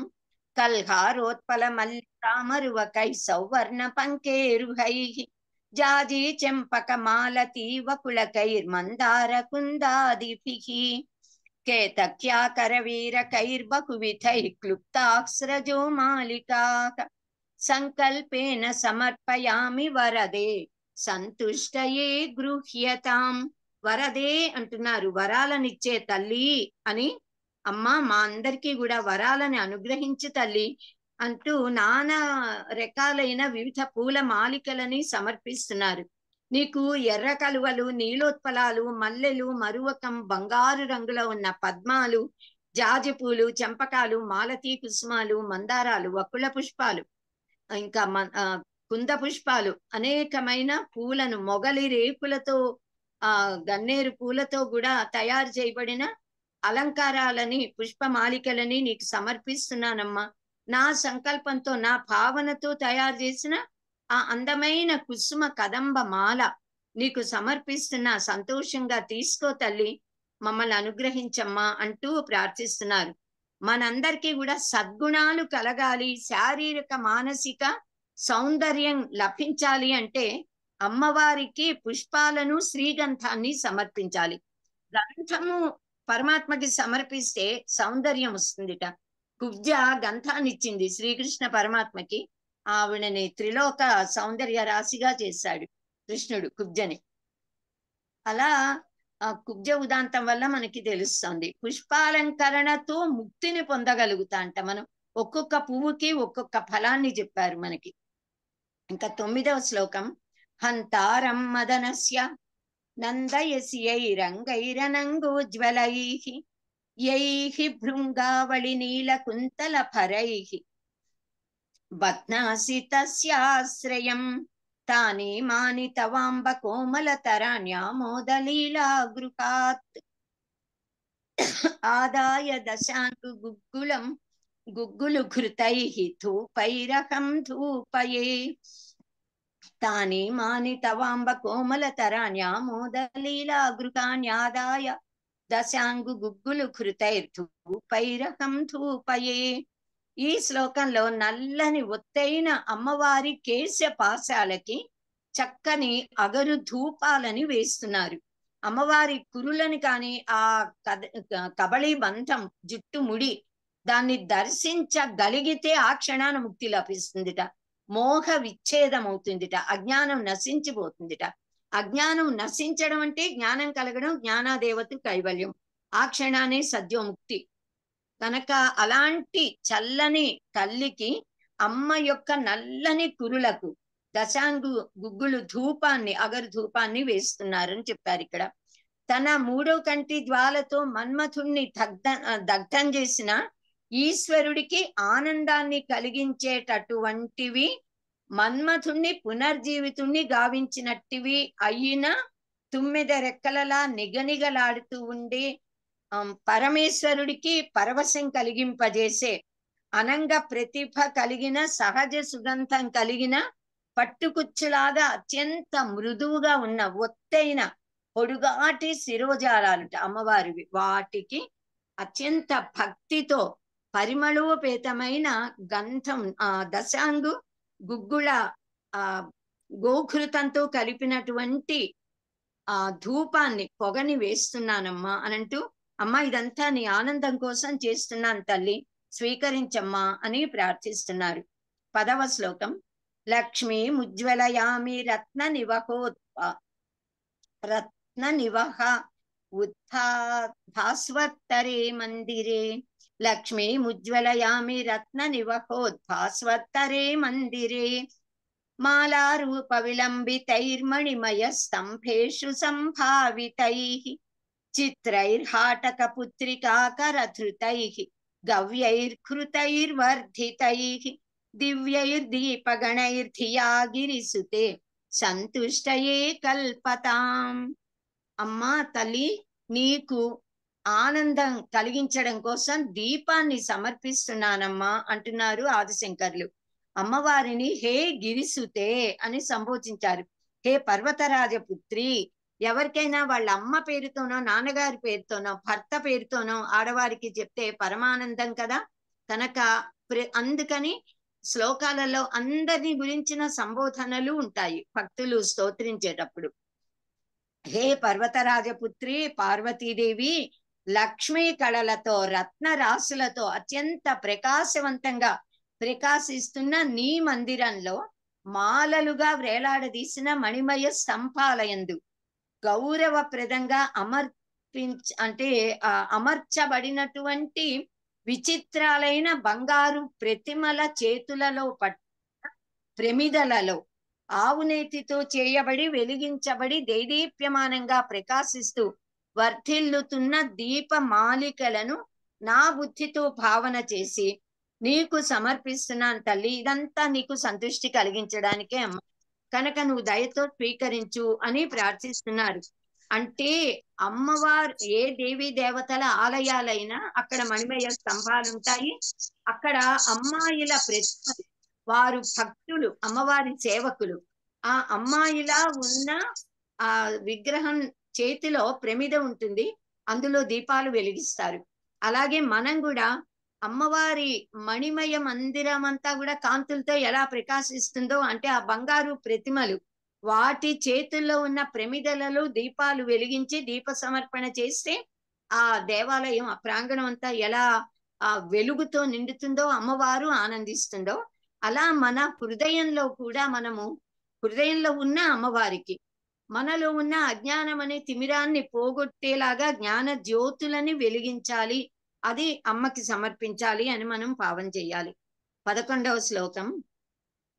హ్రీంకారేశ్వరి తప్తహాటక కృతైః స్థాళీ సహస్రైర్భృతం దివ్యాన్నం ఘృత సూపశాక భరితం చిత్రాన్న భేదం తథా దుగ్ధాన్నం మధు శర్కరాదధియుతం మాణిక్య పాత్రే స్థితం మాషాపూప సహస్రమంబ సఫలం నైవేద్యమావేదయే.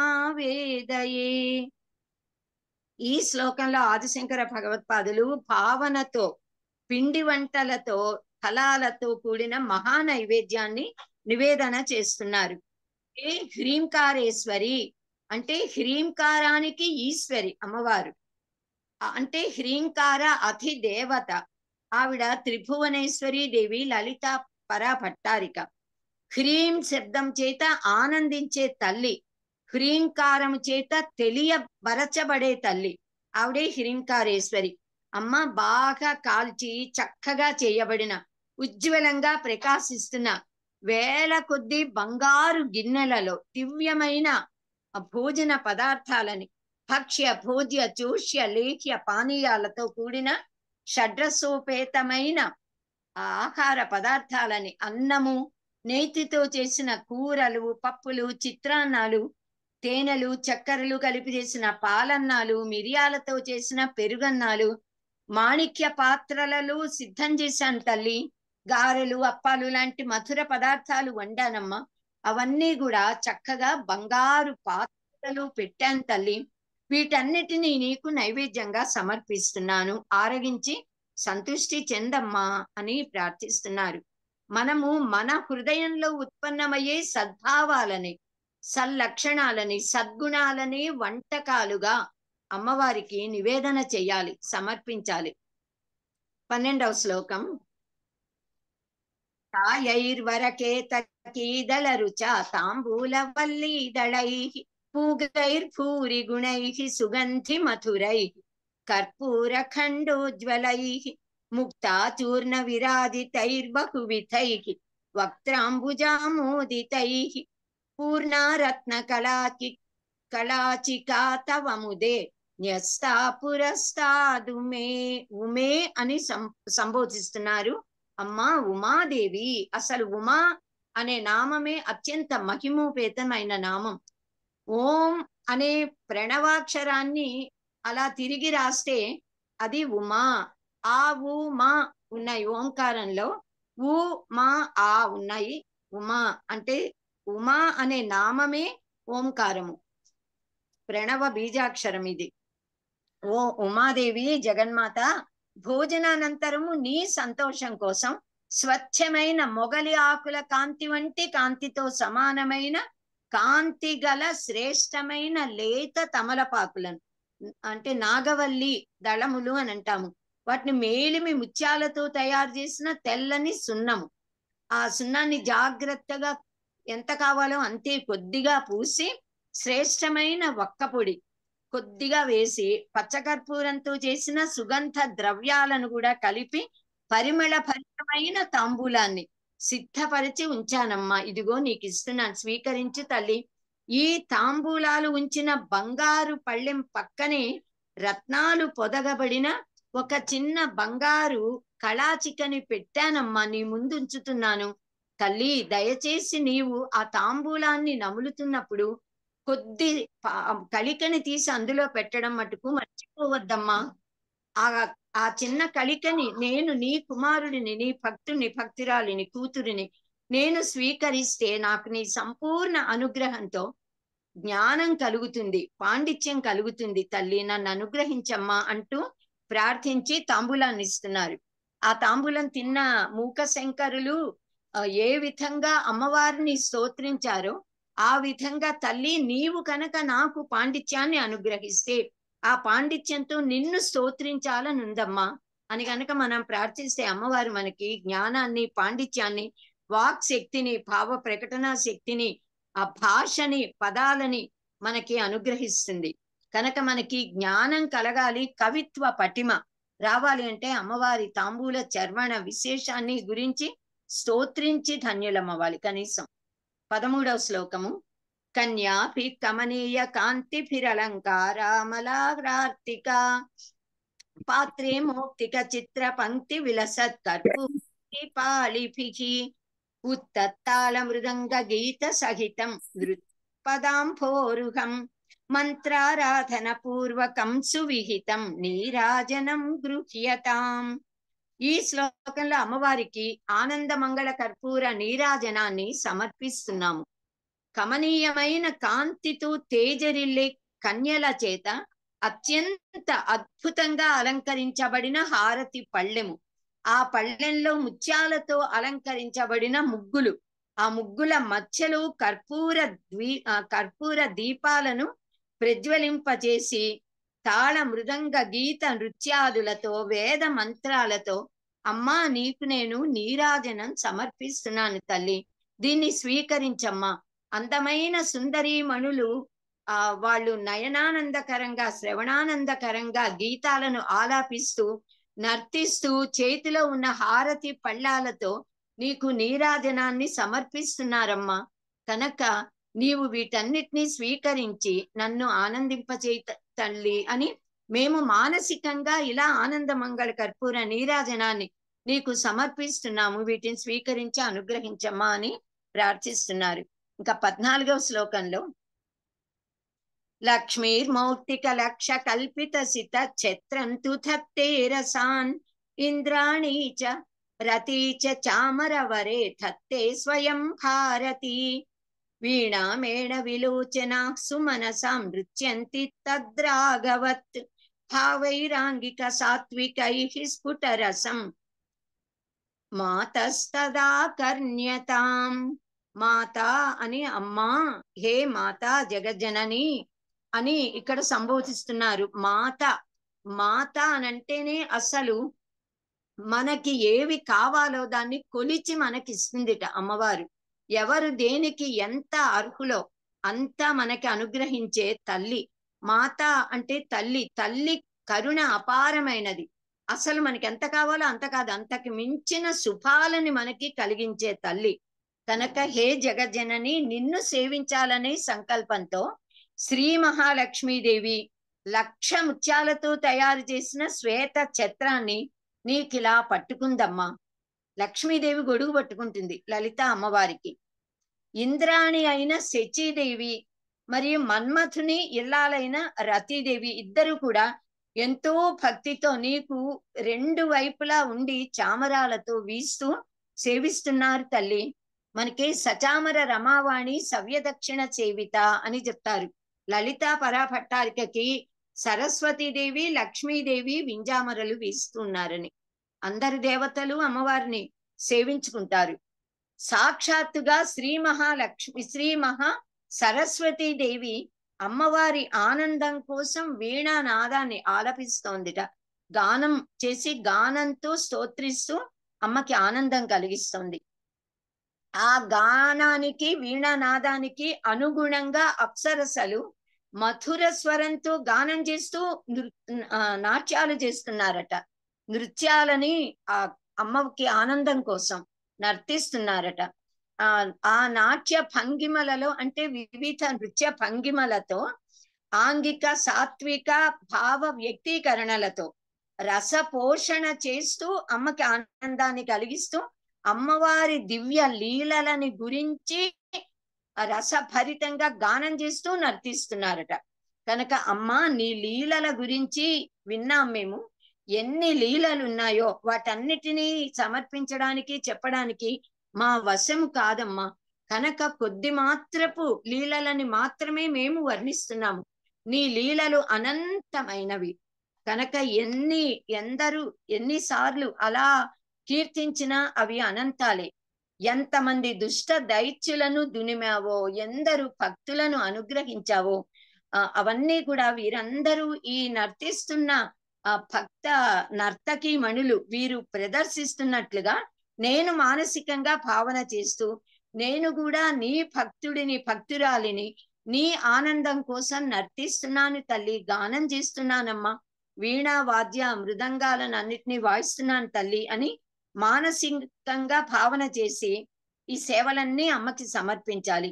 ఛత్ర సమర్పణ, చామర వీవన, నృత్య ప్రదర్శన, గీత ఆలాపన, ఈ సేవలన్నింటితో అమ్మా ఇవన్నీ నీ వినోదం కోసం, నీ సంతుష్టి కోసం నేను సమర్పిస్తున్నాను తల్లి, స్వీకరించమ్మా అని ప్రార్థిస్తే అమ్మవారు అవన్నీ స్వీకరించి మనని అనుగ్రహిస్తుంది. 15వ శ్లోకం. హ్రీంకారత్రయ సంపుటేన మనునోపాస్యేత్రయీ మౌలిభిః వాక్యైర్లక్ష్యతనో తవ స్తుతి విధౌ కో వా క్షమేతాంబికే సల్లాపాః స్తుతయః ప్రదక్షిణ శతం సంచార ఏవాస్తుతే సంవేశో మనసః సహస్రమఖిలం త్వత్ప్రీతయే కల్పతాం. ఈ శ్లోకంలో ఆదిశంకర భగవత్పాదులు అమ్మవారిని అంబికే అంటూ సంబోధిస్తున్నారు. అంబా అంటే కూడా అమ్మ. హే అంబికే అంటే నిఖిల వేద సారమైన హే జగన్మాత, అమ్మ నిన్ను స్తోత్రించడానికి ఎవ్వరికీ కూడా సాధ్యపడదు తల్లి అని చెప్తున్నారు. మనువు చేత హ్రీంకారత్రయ మంత్ర సంపుటితో ఆరాధించబడిన వేదముల శిరస్సులైన ఉపనిషద్ మంత్రాల ద్వారా తెలుసుకోబడే తత్వము కలిగిన నిన్ను తెలుసుకోవడము, స్తుతించడము ఎవ్వరికీ సాధ్యపడదు. కనుక అమ్మ ఉపనిషద్ విచార లక్ష్యము నీవే తల్లి. నేను మాట్లాడే నా మాటలు, నా సల్లాపాలు ఇవన్నీ కూడా నీకు స్తోత్రాలుగా సమర్పణ చేస్తున్నానమ్మా. నేను చేసే సంచారమే, నా నడక, నా అడుగులే నీకు శత సహస్ర ప్రదక్షిణలు, అనంతమైన ప్రదక్షిణలుగా భావన చేస్తున్నా. నా మనస్సులో కలిగే అగణితమైన భావాలు, భావ తరంగాలు, సంకల్పాలు, వద్దన్నా వచ్చే ఆ నిరంతర ప్రవాహంలో వచ్చే సంకల్పాలన్నీ కూడా అమ్మ నీ ధ్యానమే తల్లి. అవి ఏ సంకల్పాలైనా అవి నీ ధ్యానం. ఆ విధంగా నాకు కేవలము నీ ధ్యాన భావనలే వచ్చేలాగా నన్ను అనుగ్రహించమ్మా అంటూ అమ్మవారికి మనం నమస్కరించుకోవాలి. ఈ విధంగా మానసిక పూజని మనం సమర్పిస్తే అమ్మ ఆనందించి మన్ని అనుగ్రహిస్తుంది. మాత, మానవ మాతృలు తమ మాటలతో వేదమాతనే స్తుతించలేరు. వేదమాత ఎవరిని స్తుతిస్తోందో ఆ జగన్మాతను, ఆది పరాశక్తిని మనలాంటి మానవ మాతృలు ఏ పదాలతో, ఏ మాటలతో ఎలా స్తోత్రించగలము? కనుక మనం తన్మే మనః శివ సంకల్పమస్తు అని భావన చేస్తూ నా మనస్సులో అన్ని శుభప్రదమైన శివ స్వరూపమైన ఆలోచనలే కలగాలి. నేను చేసే ప్రతి పని శివా అర్పణ అవ్వాలి అని పరమేశ్వరార్పణ భావనతో కర్మలను ఆచరిస్తూ మన ఆలోచనలే జగన్మాత అంటే మన మనసులో ఏ భావన కలిగితే అదే అమ్మవారే కలిగించాలి అని భావించాలి. అప్పుడు సద్భావాలే కలుగుతాయి. మన భావనల వల్ల శుభమే కలుగుతుంది. అలా అమ్మ నా మాటలు నీ స్తోత్రాలు, నా నడక నీ ప్రదక్షిణ, నా భావన నీ ధ్యానము, నేను నిద్రపోవడమే సమాధి స్థితిలో నిన్ను అలా భావన చేయటము అని మనం భావన చేసి మానసిక పూజ సమర్పించాలి. ఇలా ఈ 15 శ్లోకాలలో కూడా ఆదిశంకర భగవత్పాదులు మానసికంగా షోడశోపచార పూజను సమర్పించారు. 16వ శ్లోకము శ్రీమంత్రాక్షరమాలయా గిరిసుతం యః పూజయే చేతసా సంధ్యాసు ప్రతివాసరం సునియతః తస్యామలం స్యాన్మనః చిత్తాంభోరుహ మండపే గిరిసుతా నృత్తం విధత్తే రసాత్ వాణీ వక్త్ర సరోరుహే జలధి జాగేహే జగన్మంగళ. ప్రతిరోజు సంధ్యా సమయంలో నిర్మలమైన మనస్సుతో, స్థిరమైన చిత్తంతో, నియమ ప్రకారంగా నిర్ణీత సమయంలో ఎవరైతే గిరిరాజ సుతను పార్వతీదేవిని, ఉమాదేవిని హృదయంలో నిలుపుకుని శ్రీయుతమైన మంత్రాక్షల మాలా స్తోత్రంతో ఆరాధిస్తారో వారి హృదయార విందాలలో పరదేవత నర్తిస్తుంది, స్థిర నివాసమే ఉండిపోతుంది. వారి గృహసీమలో జగన్మంగళ స్వరూపిణి అయిన శ్రీ మహాలక్ష్మీదేవి తాండవిస్తుంది. వారి వాక్కులలో శ్రీ మహా సరస్వతీదేవి ప్రకాశిస్తుంది అని చెప్పి ఈ 16వ శ్లోకంలో మంత్రమాతృక పుష్పమాల స్తోత్రము చేయటం వల్ల, పఠించడం వల్ల, మననం చేయడం వల్ల, ఎవరైనా చెప్తుంటే శ్రవణం చేయటం వల్ల కలిగే ఫలాలని మనకి తెలియజేస్తున్నారు. ఈ శ్లోకం మంత్రమాతృక పుష్పమాల స్తోత్రానికి ఫలశ్రుతి అని మనం చెప్పుకోవచ్చు. ఈ స్తోత్రం వల్ల కలిగే ఫలాలను మనం ఆ 16వ శ్లోకంలో వర్ణించారు కదా. మనకి అసలు పుష్పములు అనంటే భౌతికమైన జాజి, మల్లె, కుంద, మందార పుష్పాల లాంటివి కాకుండా అహింస ప్రథమం పుష్పం, పుష్పం ఇంద్రియ నిగ్రహ, సర్వభూత దయా పుష్పం, క్షమా పుష్పం విశేషత, శాంతి పుష్పం, తప పుష్పం, ధ్యానం పుష్పం, తథైవ చ సత్యం అష్టవిధం పుష్పం విష్ణు ప్రీతికరం భవేత్ అని. ఇవే మానవులు నిజంగా భగవంతుడికి సమర్పించవలసిన పుష్పములు. ఇలాంటి కుసుమాలని సమర్పించి ఇలాంటి పూలతో మనం పూజ చెయ్యాలి భావనతో అని చెప్తారు. భౌతిక పూజ కంటే మానసిక పూజ శ్రేష్టం. భౌతిక పుష్పముల సమర్పణ కంటే మానవుడిలో ఉండవలసిన సత్వగుణ లక్షణ సద్గుణాలే మనకి భగవద్గీతలో 36 సద్గుణాల లిస్ట్ ఇచ్చారు. వాటిని పుష్పాలుగా మనం ఆచరిస్తూ వాటిని అమ్మకి సమర్పిస్తే అవి నిజమైన పుష్పములుట. అవి అమ్మవారికి ప్రీతికరం. అహింస, ఇంద్రియ నిగ్రహం, సర్వభూతాల యందు దయ కలిగి ఉండడం, సహనం, శాంతి, తపస్సు, దమము, శమము, ధ్యానము, సత్యనిష్ట ఇలాంటివి అన్నీ కూడా పుష్పాలు. 8 లక్షణాలని చెప్పారు, అష్ట పుష్పాలు. అంటే జీవితంలో ఈ గుణాలు కలిగి ఉండడం, ఆచరించడం అన్నది భగవంతుడికి నిజంగా మనం చేసే అర్చన. భగవంతుడికి ఇలాంటి గుణాలు కలవారి యందు అనుగ్రహం విశేషంగా ఉంటుంది. ఈ గుణాలు ఎవరిలో అయినా జన్మతః ఉంటే వాళ్ళు మహాజ్ఞాని, మహాభక్తులు, అమ్మవారి అనుగ్రహం పొందిన వారు అవగలుగుతారు. ఆదిశంకర భగవత్ పూజ్య పాదాచార్యుల వంటి వారు కనుక ఆయన మంత్రమాతృకా పుష్పాలను జగదంబ చరణార విందాలకి సమర్పించారు. మనం కూడా ఈ విధంగానే చేసి తరించాలి అని బోధించారు. ఇంకా 17వది చివరి శ్లోకము. ఇతి గిరివర పుత్రి పాద రాజీవ భూష భువన మమలయంతి సూక్తి సౌరభ్య సారైకి శివపద మకరంద స్యందినీయం నిబద్ధ మదయతు కవి భృంగాన్ మాతృకా పుష్పమాల. ఈ మంత్రమాతృక పుష్పమాలను తాను మానసికంగా భావించి జగజ్జననికి అమ్మవారికి, అమ్మవారి పాదార విందాలకు సమర్పిస్తున్నాను అనంటూ ఈ కుసుమములు సత్కవి భృంగముల మనస్సులను అలరిస్తాయి అని చెప్తున్నారు ఆదిశంకర్లు ఈ 17వ శ్లోకంలో.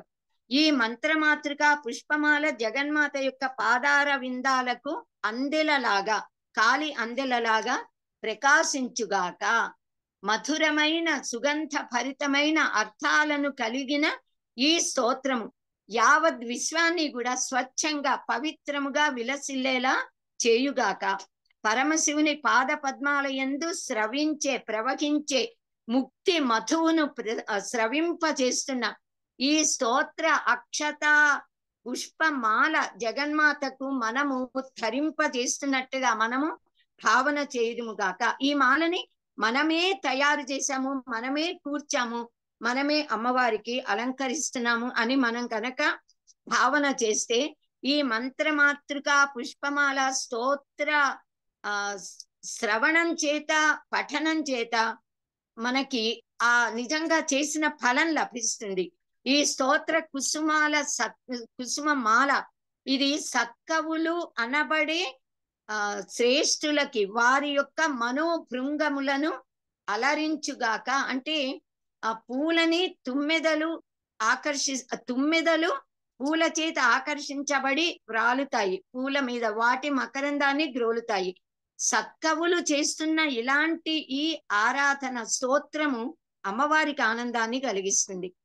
సత్కవులు భక్తులు తుమ్మెదల లాగా ఈ పుష్పమాలికలోని మంత్రమాతృక పుష్పమాలికలోని పుష్ప అంటే ఈ అక్షరాలలో ఉన్న మంత్ర శక్తిని, అదే సుగంధం పుప్పొడి, ఆ గంధాన్ని పరిమళాన్ని ఆస్వాదించాలని కోరుకుంటున్నాను అంటూ ఆదిశంకర్లు చెప్పారు.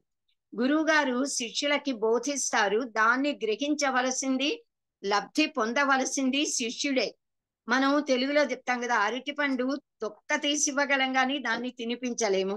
తీసి ఇస్తాం, కావాలంటే నోట్లో పెడతాం, కానీ నవిలి తిని శక్తి తెచ్చుకోవాల్సింది ఎవరికి వారే కదా. తల్లి అయినా పిల్లవాడి నోట్లో పెడుతుంది, వాడు తింటే శక్తి పొందుతాడు, తినకపోతే ఆ ఫలం దక్కదు. మనం తెలుగులో గుర్రాన్ని చెరువు దాకా తీసుకెళ్ళగలం కానీ నీరు త్రాగించలేమంటాము. అలాగే ఆదిశంకర భగవత్పాదులు అత్యంత దయతో మనకి ఎన్నో స్తోత్ర గ్రంథాలని, విశేషంగా ఇప్పుడు మంత్రమాతృక పుష్పమాల స్తవము అనే స్తోత్ర రాజాన్ని అనుగ్రహించారు. మనం దీనిని ఆచరిస్తే జీవితంలో ఆ ఫలాన్ని పొంది ఆ లాభం ముక్తి పొందగలుగుతాము. సర్వం శ్రీమాతృ చరణార విందార్పణమస్తు. సర్వం శ్రీ సాంబ సదా శివ చరణార విందార్పణమస్తు. సర్వం శ్రీ ఆదిశంకర భగవత్ పూజ్య పాదాచార్య చరణార విందార్పణమస్తు. స్వస్తి. హరి ఓం. నమస్కారः. ధన్యవాదాలు మహోదయ. ధన్యవాదాలు. అత్యంత ఉత్తమ ప్రసంగం కృత్వా అస్మాకం సాక్షాత్ భగవతి దర్శనం కృతవతి. ధన్యవాదాలు మహోదయ.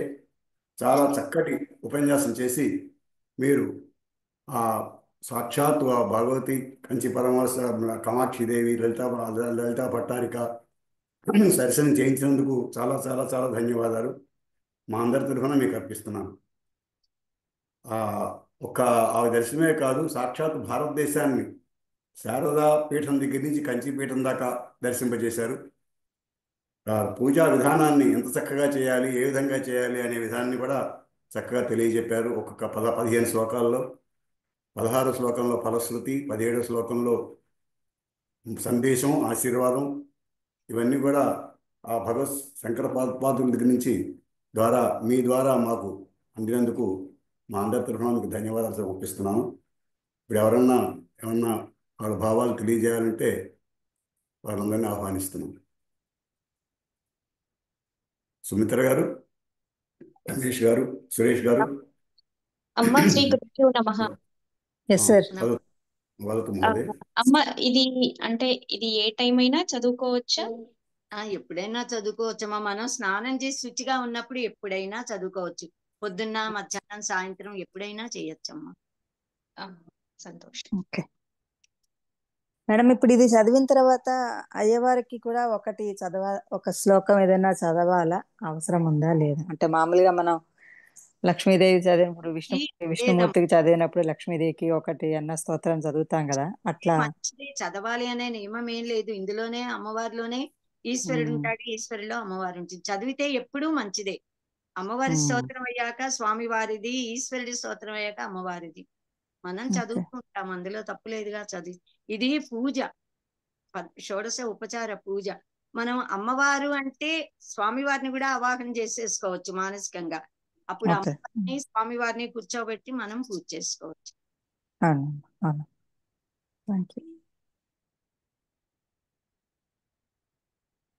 ఇంకా ఎవరైనా మాట్లాడుతున్నారా? మహోదయ, చాలా బాగా చెప్పినారు మేడం. ఇంతవరకు శివమానస పూజా స్తోత్రం తెలుసు కానీ ఇది నాకు తెలిసిండలేదు మేడం ఇంతకు ముందు. మేడం, ఇది అష్టపుష్పాల నామాలు ఒకసారి చెప్తారండి? అహింస, ఇంద్రియ నిగ్రహము, దయా, సహనము. మన గ్రూప్ లో పంపిస్తానమ్మా. అది అందరికీ తెలుస్తుంది కదా. అహింస ప్రథమం పుష్పం, అది శ్లోకం ఉంది. ఆ శ్లోకం పంపిస్తా. ఓకే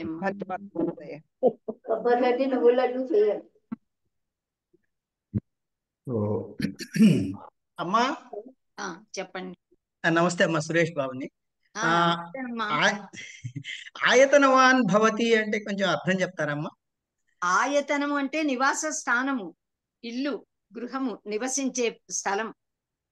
అయోపాం పుష్పం వేద పుష్పవాన్ ప్రజావాన్ భవతి. అక్కడ మనం మంత్రపుష్పంలో వస్తుంది కదా. ఆయతనం అంటే ఇల్లు, నివాస స్థానము, నివసించే స్థలం. అది ఒక్క దీనికి అర్థం చెప్పగల? యోపాం పుష్పం వేద పుష్పవాన్ ప్రజావాన్ పశుమాన్ భవతి అంటే మనం ఏది సమర్పించినా అమ్మవారికి, ఈశ్వరుడికో శివుడికో ఎవరికైనా ఒక్క జలాన్ని సమర్పించినా చాలు. మనకి జీవితానికి ఏమేం కావాలో అవన్నీ. పుష్పవాన్ ప్రజావాన్ పశుమాన్. పశువు అంటే పశువులు, ఆ కాలంలో పాడి పంటలు, పశువులు మన సంపద. అవి మనకి సమృద్ధిగా వస్తాయి. ప్రజావాన్ అంటే సంతానము, మన వంశాభివృద్ధి కలుగుతుంది. అంటే ఆనందంగా జీవిస్తాము, సంతానాన్ని పొందుతాము, సుఖంగా ఉంటాము. అన్ని మనకి కావలసిన ఐహికంగా, ఆముష్మికంగా కావలసినవన్నీ కూడా మనకి వస్తున్నాయి, ఇస్తున్నాడు పరమాత్మ అని చెప్పడం, ఇవ్వమని కోరటం. ఆపహ అంటే జలము, ఒక్క నీటిని ఈశ్వరుడికి ఇచ్చిన మనం ఆయతనవంతులం అవ్వగలుగుతాము. ఈ యావత్ విశ్వము కూడా జల స్వరూపమే అని భావించిన వారికి కూడా జలాధిదేవత వరుణుడి అనుగ్రహం ఉంటుంది, అందరు దేవతల అనుగ్రహం ఉంటుంది. ధన్యవాదాలమ్మా. ధన్యవాదాలు. దక్షిణామూర్తి గారు, అమ్మా ఇప్పుడు మీరు ఆయతనలు అవుతాము అన్నారు కదా, ఆయతనలు అంటే ఈ పదానికి అర్థమమ్మా? ఆయతనవాన్ భవతి అంటే ఏమిటి అని అడిగాడు సురేష్. ఆయతనవాన్ అంటే ఆయతనము కలవాడు ఆయతనవాన్. మనం చదువుకున్నారుగా మీరందరూ వ్యాకరణంలో, ఆయతనవాన్, కృతవాన్, గతవాన్ అలా. సో ఆయతనము కలవాడు ఆయతనవాన్, ధనము కలవాడు ధనవాన్, గుణము కలవాడు గుణవాన్ అలా. ఓకే మేడం, దీంట్లో ఈ శ్లోకం లోపల ప్రతి మొదటి అక్షరము షోడశ అక్షరం. సాక్షరి మీరు స్నానం చేసి రేపు పొద్దున్నే సిద్ధంగా ఇది చదివేటప్పుడు ఒక పేపర్ పెట్టుకుని ప్రతి శ్లోకం మొదటి అక్షరం ఇలా వరుసలో రాయండి. 15 శ్లోకాలు. పంచదశాక్షరి మహామంత్రం, అది బయట చెప్పకూడదు, అవి ఇందులో నిక్షిప్తమై ఉన్నాయి. మొదటి అక్షరం ఇంక్లూడ్. నేను ఒకసారి మన వేద సంస్కృతి సమితి ప్రసంగాలలో సౌందర్య లహరిలో పంచదశాక్షరి మహామంత్ర వివరణ అని చెప్పాం.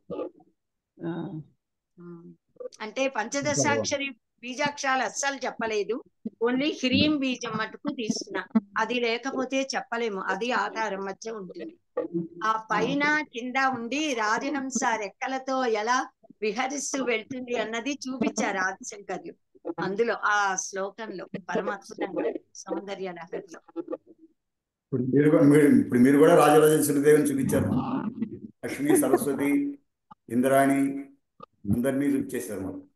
అవును. సో అమ్మ లలితాదేవి గారు. మహోదయ. మహోదయ ఇంకెవరు మాట్లాడలేకపోతే చాట్లో ఏమన్నా ఉన్నాయా సందేహాలు? ఏమన్నా ఇంతవరకు అమ్మగారు చెప్పినట్లు మీరు అన్నట్లు మనంతా విహారంలోకి వెళ్ళిపోయామన్నమాట, ఆ ప్రదేశాలకు వెళ్ళిపోయాము. అమ్మగారు అక్కడికే తీసుకెళ్ళిపోయారు కాబట్టి మనకు లక్ష్మి, సరస్వతి, పార్వతి అందరూ శివానుగ్రహం, అందరిది అనుగ్రహం కలిగేట్లు చేశారు. అమ్మగారు మీకు శతకోటి వందనాలు. ఏ చెప్పినా తక్కువే, మీరే సాక్షాత్తు సరస్వతి దేవి అక్కడ ఉన్నట్లే. మాకందరికి మీ జ్ఞానం ఇచ్చినందుకు మీకు వేద సంస్కృతి సమితి తరఫున, మా అందరి తరఫున, ఇంకా మహోదయ్ గారు ఆల్రెడీ చెప్పారు, మీకు శతకోటి ప్రణామాలు తెలియజేస్తూ ఈనాటికి మన ఈ సమావేశాన్ని ముగింపు పలుకుదాం. శారదా, నాకు ఇలా మాట్లాడే అవకాశం ఇచ్చినందుకు మన వేద సంస్కృతి సమితికి, శ్రీ ఆకెల హేమకాంత ప్రభాకరరావు మహోదయులకు, మన లెఫ్టినెంట్ కర్నల్ డాక్టర్ ఆకెల అందరికీ కూడా నన్ను పరిచయం చేసినందుకు నీకు శుభాశీస్సులు, వారందరికీ నా కృతజ్ఞతలు. ధన్యవాదాలు. మీరు కండక్ట్ చేస్తున్నది మీరే వైస్ ప్రెసిడెంట్. అక్కడ ఒంగోలులో ఉండగా మొన్న మెసేజ్ పెట్టి ఈ సాటర్డే మీరు మాట్లాడాలి, ఏం మాట్లాడతారంట. నేనేమో అక్కడ ఇవాళ పొద్దున్న వచ్చాం, అంటే నిన్న అర్ధరాత్రి 1 గంటకు వచ్చాము. మేమందరం మీ తరఫున చేస్తున్నాం అంతే. ధన్యవాదాలు. Thank you. ధన్యవాదాలు. చాలా చాలా ధన్యవాదాలండి. నమస్కారం. ఈ తర్వాత వచ్చే వారం నుంచి కూడా ఉపనిషత్తులు తీసుకునే అవకాశం ఉంది, ఇట్లా సమయం ఇస్తే. కాబట్టి ఆ విధంగా ముందు కూడా కార్యక్రమాలు చేయవలసింది రిక్వెస్ట్ చేస్తూ అభ్యర్థిస్తూ. గురుగారు ఇది ఈ శ్లోకాలు మా చేత ఒకసారి లీడ్ అండ్ ఫాలోలో చదివించమని ప్రార్థన. చదివిస్తానమ్మా, ఎప్పుడైనా మీరు టైం పెట్టి ఏదైనా జూమ్ లింక్ పెడితే ఈ 16 శ్లోకాలు మీకు కావాలంటే మీకు డౌన్లోడ్ చేసుకుంటే కూడా వచ్చేస్తాయి అనుకుంటా, ఆదిశంకర భగవత్పాదులు. ఎందుకంటే మాత్రా దోషం ఉండొద్దు కదా. ఆ శ్లోకాలు మీ దగ్గర ఉంటే మీరు 4 సార్లు ముందు అక్షరాలు చదువుకుంటే నేను చదివిస్తాను మీ చేత. మంచిది మంచిది. ఓకే అమ్మా. PDF డౌన్లోడ్ చేసుకున్నాక మాకు చదివించండి అమ్మా ఒకసారి. అలాగే, తప్పకుండా. డౌన్లోడ్ చేసి పంపిస్తారా మాకు? మీరు గ్రూప్ లో పెట్టండి గురువు గారు. డౌన్లోడ్ చేసి పంపిస్తారా నాకు కొంచెం? మంచిది మంచిది. శ్రీ గురుభ్యో నమః. నెట్లో ఎవరు చేసి పంపిస్తారు? ఎవరు మంచి ఇప్పుడు చేసి పంపిస్తాను ఎవరు డౌన్లోడ్ చేసి? వాళ్ళు ఎవరు చెప్పలేదు మహోదయ, మనం చేద్దాం. నేను చూసి పంపిస్తానులే గురువు గారు, నేను చూసి పంపిస్తాను. అలాగే సురేష్ గారు పంపిస్తా. ఓకే ఓకే, ధన్యవాదాలు. ఇప్పుడు శారదా భగిని మీరు అర్థం చేస్తారా? ప్రార్థన చేసేస్తే మళ్ళా అందరం మహోదయ. మన స్వస్తి జాతీయ గీతం. పరిపాలయంతాం న్యాయేన మార్గేణ మహిమహీషాః గోబ్రాహ్మణస్తు నిత్యం లోకా సమస్తా సుఖినో భవంతు. కాలే పర్జన్యః పృథ్వీ సస్యశాలిని దేశోऽयं క్షోభరహితో బ్రాహ్మణాः సంతు నిర్భయాః. పుత్రిణः సంతు పౌత్రిణः అధనా సదనా సంతు జీవంతు శరదాం శతం. సత్యం వద ధర్మం చర స్వాధ్యాయాన్ మా ప్రమదః. సర్వే భవంతు సుఖినః సర్వే సంతు నిరామయాః. సర్వే భద్రాణి పశ్యంతు మా కశ్చిద్ దుఃఖభాగ్ భవేత్. ఓం శాంతి శాంతి శాంతి.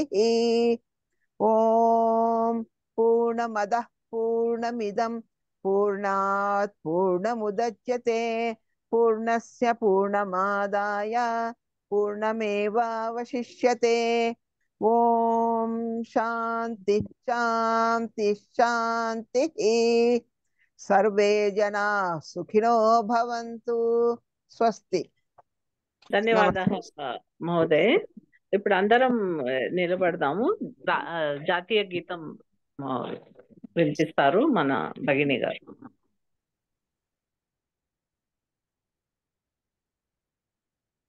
జనగణమనాధినాయక జయ హే భారత భాగ్య విధాత.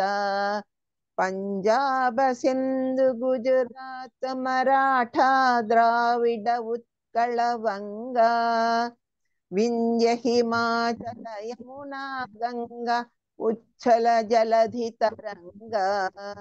తవ శుభ నామే తవ శుభ